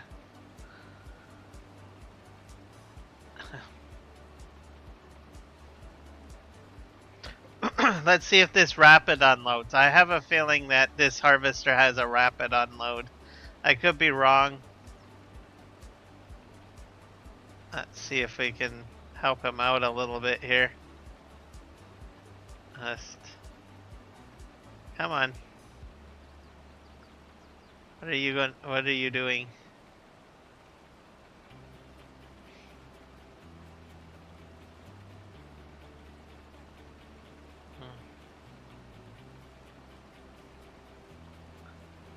Alright.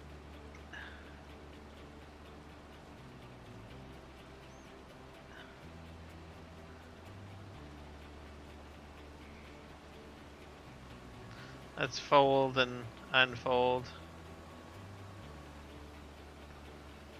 Okay. Come on. Yeah, that's a little forward. Come on. Come on. Okay, let's start filling you up. Holy crow. Oh. I don't know if I have enough room now.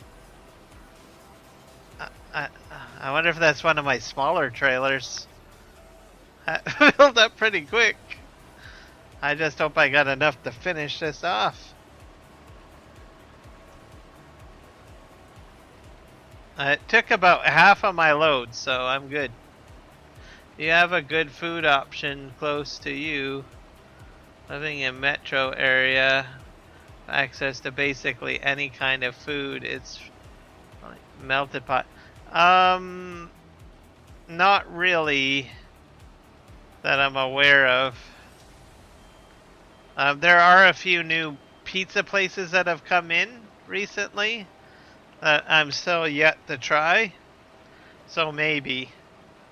Like there's I don't know, I don't know what they're called, but Firestone pizzerias that just recently came in. Instead of using the industrial pizza makers, they actually got like these like brick mortar type kilns. I don't know what you call them. I'm not really good with the culinary terminology, but basically it's like a brick stove or something that they put into their restaurants, and they're fairly new, these two restaurants. So supposedly they're supposed to be good, so maybe I might try them out this summer. They just went in this year, so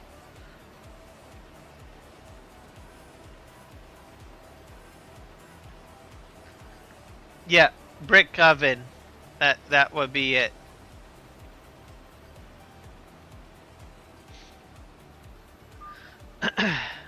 So we have two places like that just came to where I live in Chilliwack.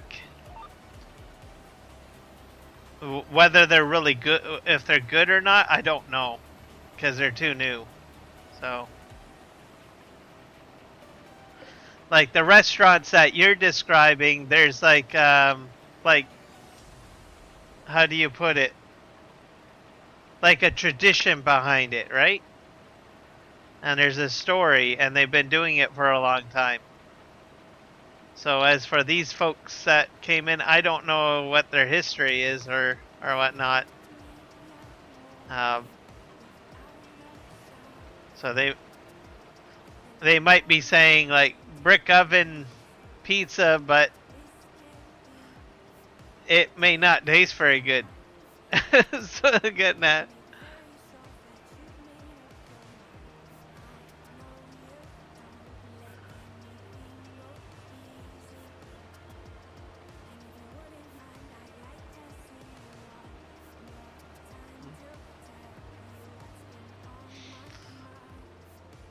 That's fair enough. That's definitely fair to say.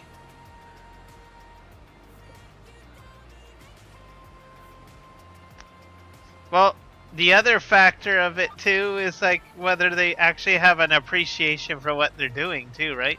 Maybe they cheap out on, I don't know, not the right ingredients, maybe poor ingredients. Maybe there's that guy in there with that canned pineapple in there that is doing an oven-based pizza. Right?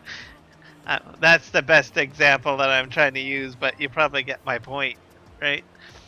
So, but I'm gonna probably try them out this summer, because that's usually when all of the, like, it's in an area where they've just completely redeveloped and put in all these different restaurants and bars that have this very patio style kind of concept.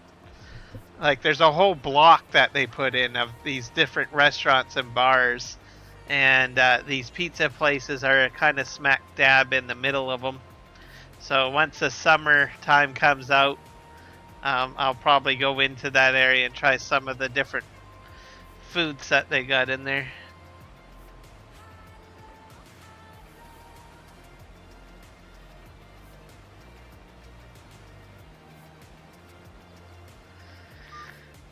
Yeah, that's exactly it, and that's my concern.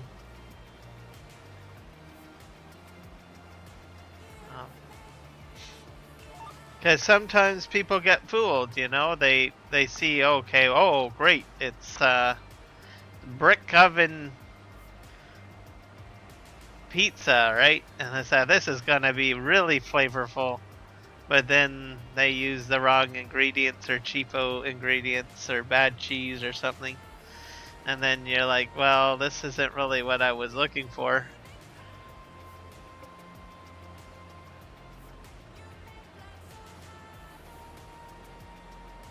Okay, I'm really hoping I can get this entire field in here. But I am going to send that truck back to the farm, because he's full, so we'll do that now. That's 100 million liters, so send him to farm 1. Or main farm.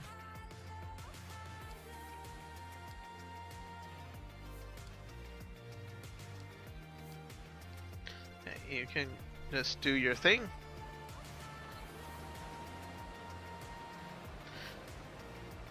And then if I do need him to come back, well then I can bring him back, right? So,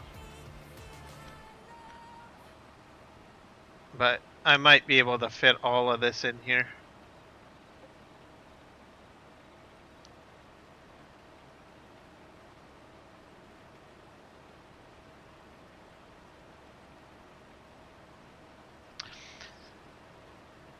Yeah, that has happened too. I've experienced that.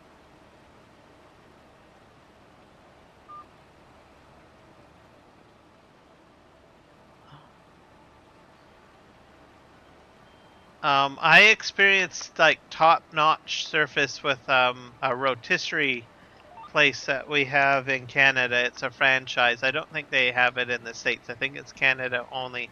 Swiss Chalet. And when they first opened, service was pristine, top-notch. Food was just perfect and great. And then after a few months, the service went down, and the quality of the food went down. Chicken ended up being too dry, or certain French or some of the other aspects of the food not cooked properly.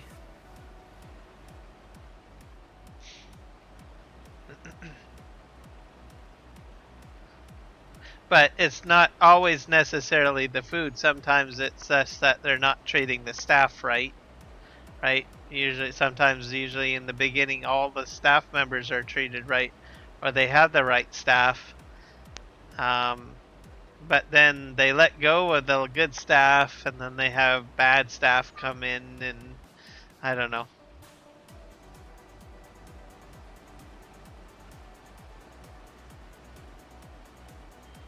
Now let's just back up a bit. Alright, let's go.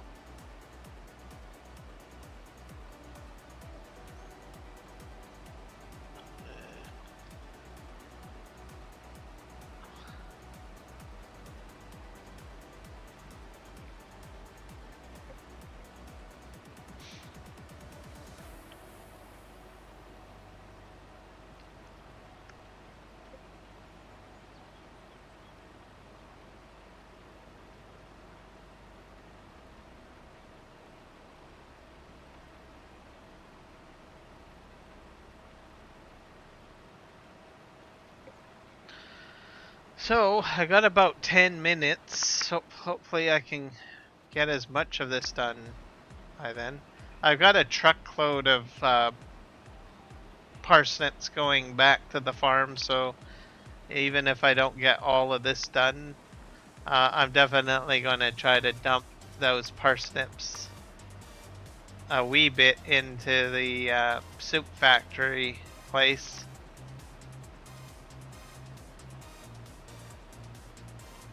We'll see what happens, I guess.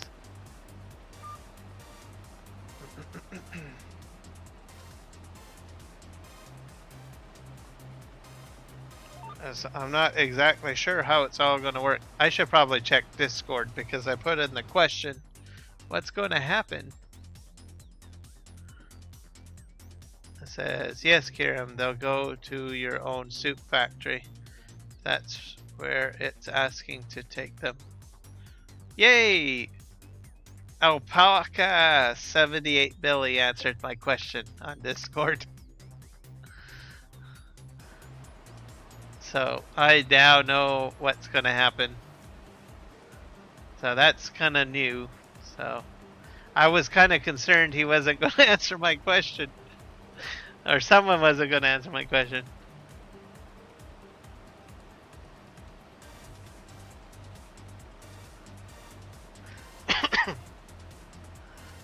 Yep. Very knowledgeable guy about this map. That's for sure.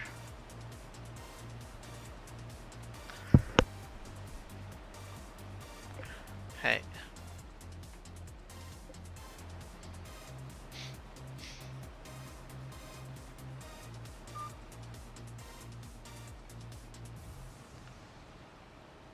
Alright.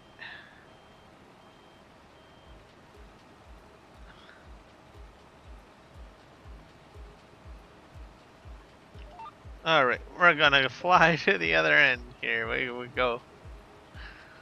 Bam.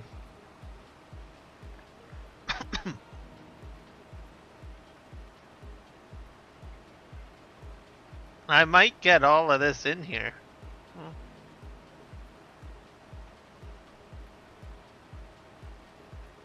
So.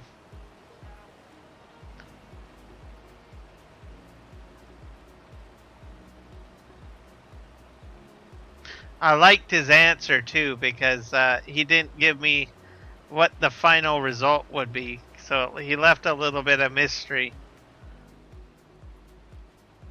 Which I think is cool because I like a little bit of mystery. Because realistically, I just wanted to make sure that I had to send it to my own soup factory. So, which is not usually normal. So, but having like a nice surprise or something happen would be kind of cool. So, I liked how he answered my question.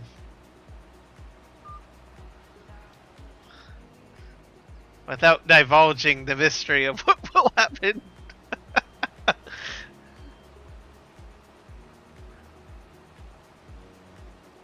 Because I am always in awe with some of the mysteries on this map. And then when I figure something out, I was like, oh, well, that's pretty cool. Wow. Amazing. Okay, we are reaching the end here.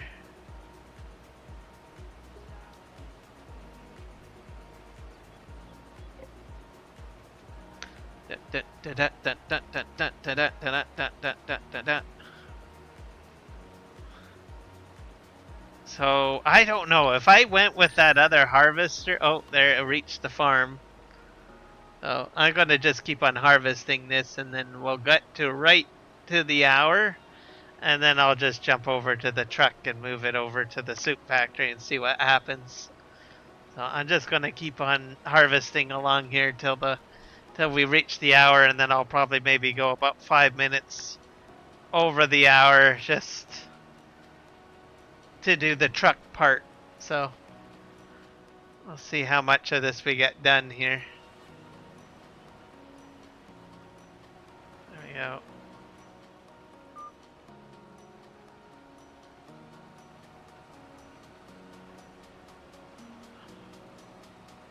Alright, there we go.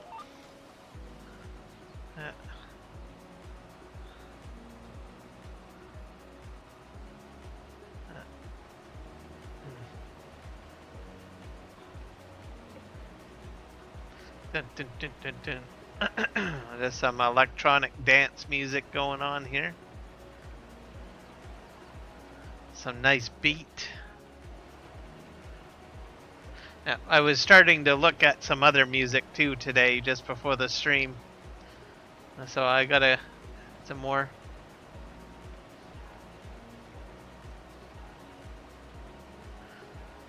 All right, fair enough.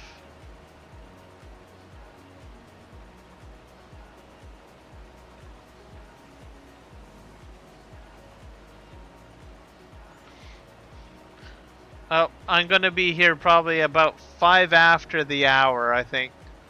So, if I don't see you, well then, have a good night.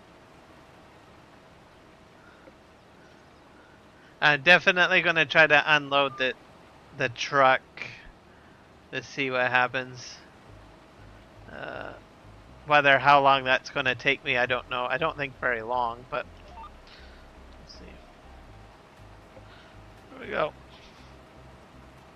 I was going to scrape through all of this.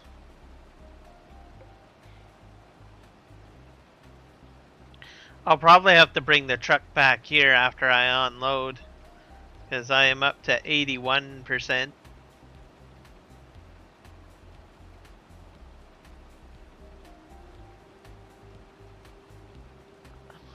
So we'll see what happens, what gets done first, whether I finish this field or the time runs out or this thing gets too full.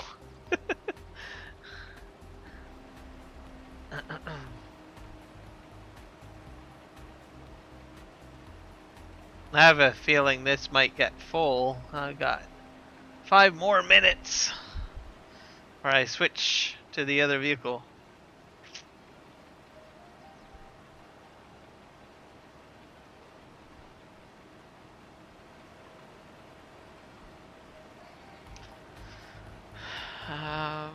Ba, ba, ba, ba, ba.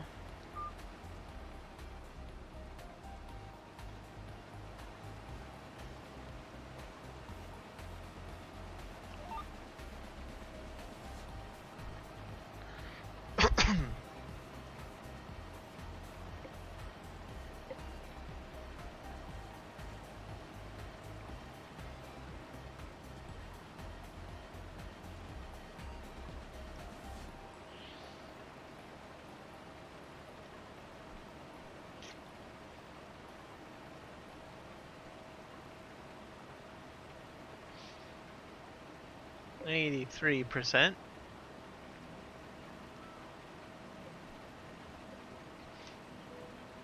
And I'm gonna probably try to squeak in. I think the next episode of Star Trek is out. So I think it's Thursday nights. So I'm probably gonna watch that just before I go to bed. I've been enjoying the last season of Discovery. Yes, I'm a Star Trek nerd. Well, sci-fi nerd, I guess, at heart. So, I'm starting to get really into the story of the last season here. Especially since they introduced the brain. because they're kind of interesting species that we know practically nothing about. And the story is pretty much solid.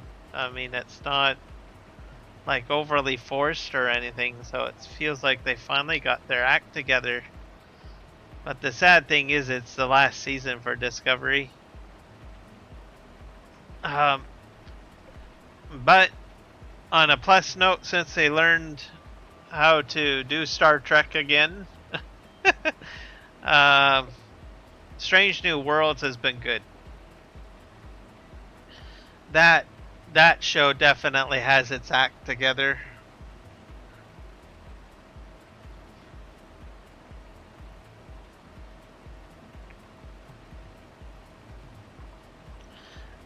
Then we need to wait for the Section 31 movie with the Chinese actress. I forget her name. Amazing woman. She's almost like a new Jackie Chan because she's been in like so many things. I mean, she is just like pounding the pavement. I mean, she's been in so much stuff. Like almost anything you can think of, right? She's hit all of the franchises. And she's put out so many movies, shows. She's been on Netflix. She's been in Marvel. She's been in Star Trek. I think she might have been in, I don't know, a lot of Netflix shows. She's been in probably even Star Wars. Yeah, she's been in Star Wars. I mean, what hasn't she done?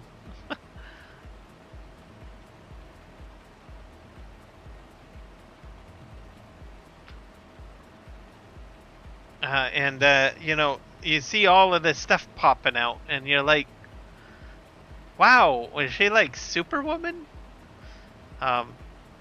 For acting, it's like.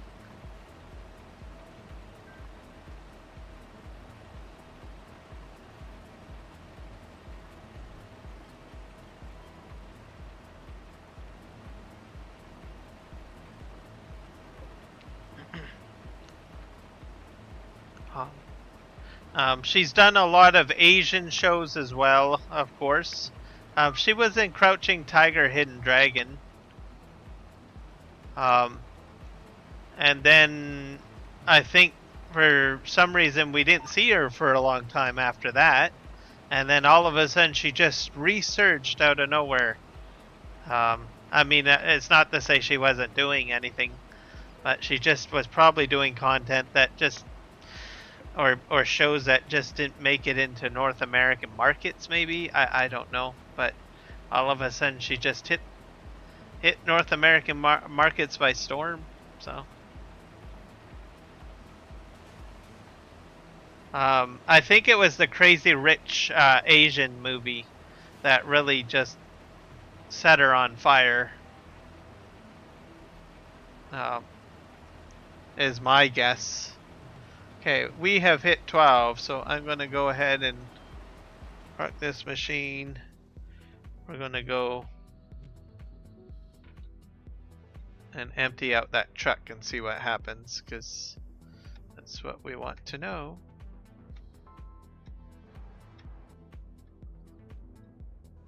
Some nice calm soothing music. Hopefully nobody falls asleep. I gotta tab through all of this. Ah, here we go. 1 million liters of parsnips. We're gonna go ahead and try unloading this into. Let's just double check to make sure it says Soup Factory.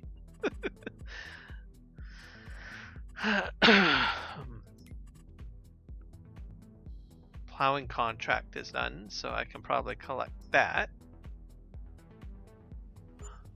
I'll have one more plowing contract to do, which I'll probably set up the next stream. This harvesting contract, 187. We've done 52% of the field collected.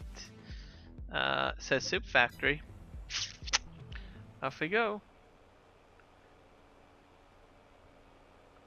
Soup du jour. That's the new factory I put down, by the way, too. So, so what is going to happen? Does it like fill up, or does it? This is all new. This is like crazy.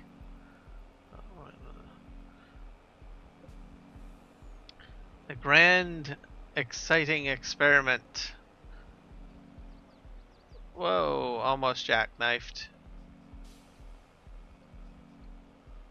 Okay, my suit factory's back here.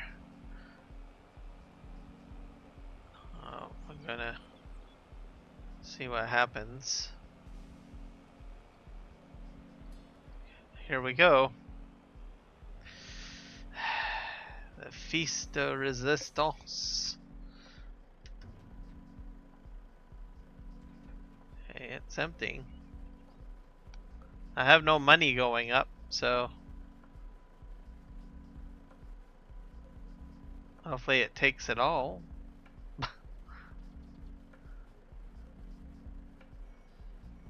Wowzers. Okay, what's it doing in here?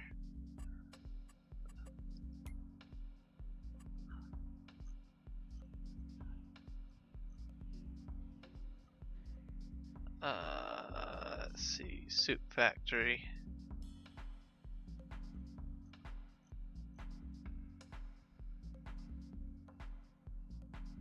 Parsnips. Yeah, it's not affecting this, so that's cool. So it must be doing what it's supposed to do.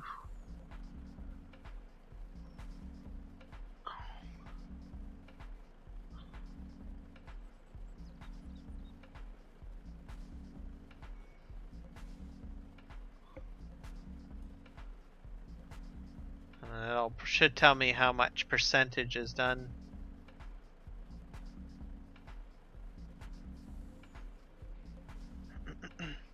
I'm gonna just spray this down because this is muddy.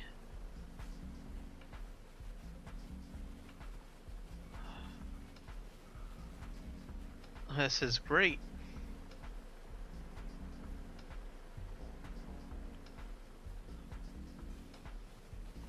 Da da da da da da da da da da da da da da. All right.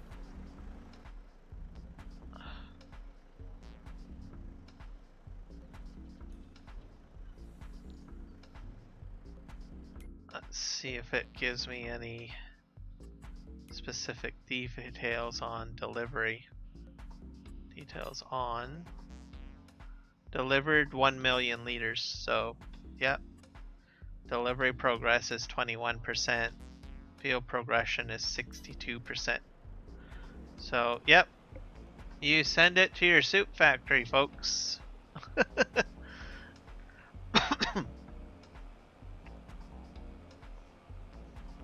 Whether that's a good thing or a bad thing, I don't know, but there you have it. I'm just gonna drive this out to the main road. And then I think we'll call it a stream. So if you like the content, hit the like button. If you're new, hit the subscribe button. Always glad to have people join my community. So it's a good thing.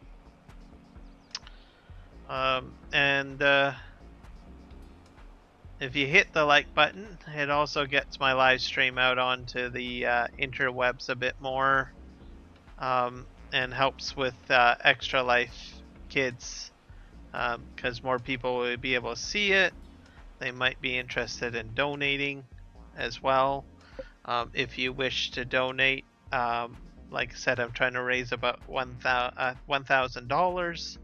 I plan to match that $1,000 if we hit that goal. I'll probably match whatever we make, whether we make the 1,000 or not. Even squeezy, I guess, at the end of the day. Yeah, I'm trying to do that till the end of the year. So this month is definitely Extra Life month for me, and then we'll probably take a break and do something else. For June, I want to do more of a multiplayer month for June. So I'll probably be maybe showcasing other community members for Farm Sim or other content creators that have servers up and running. I'll probably be focusing on crossplay servers. It will not affect my streams for PV Canyon Crossing or Aussie No Man's. I'll still be doing that. I'll just squeeze in an extra stream here and there throughout the month of June. Focus probably on multiplayer stuff and go from there. Explore other communities and stuff in the YouTube verse. So yeah, thanks for checking out my channel and happy farming. Take care. Peace out. Bye.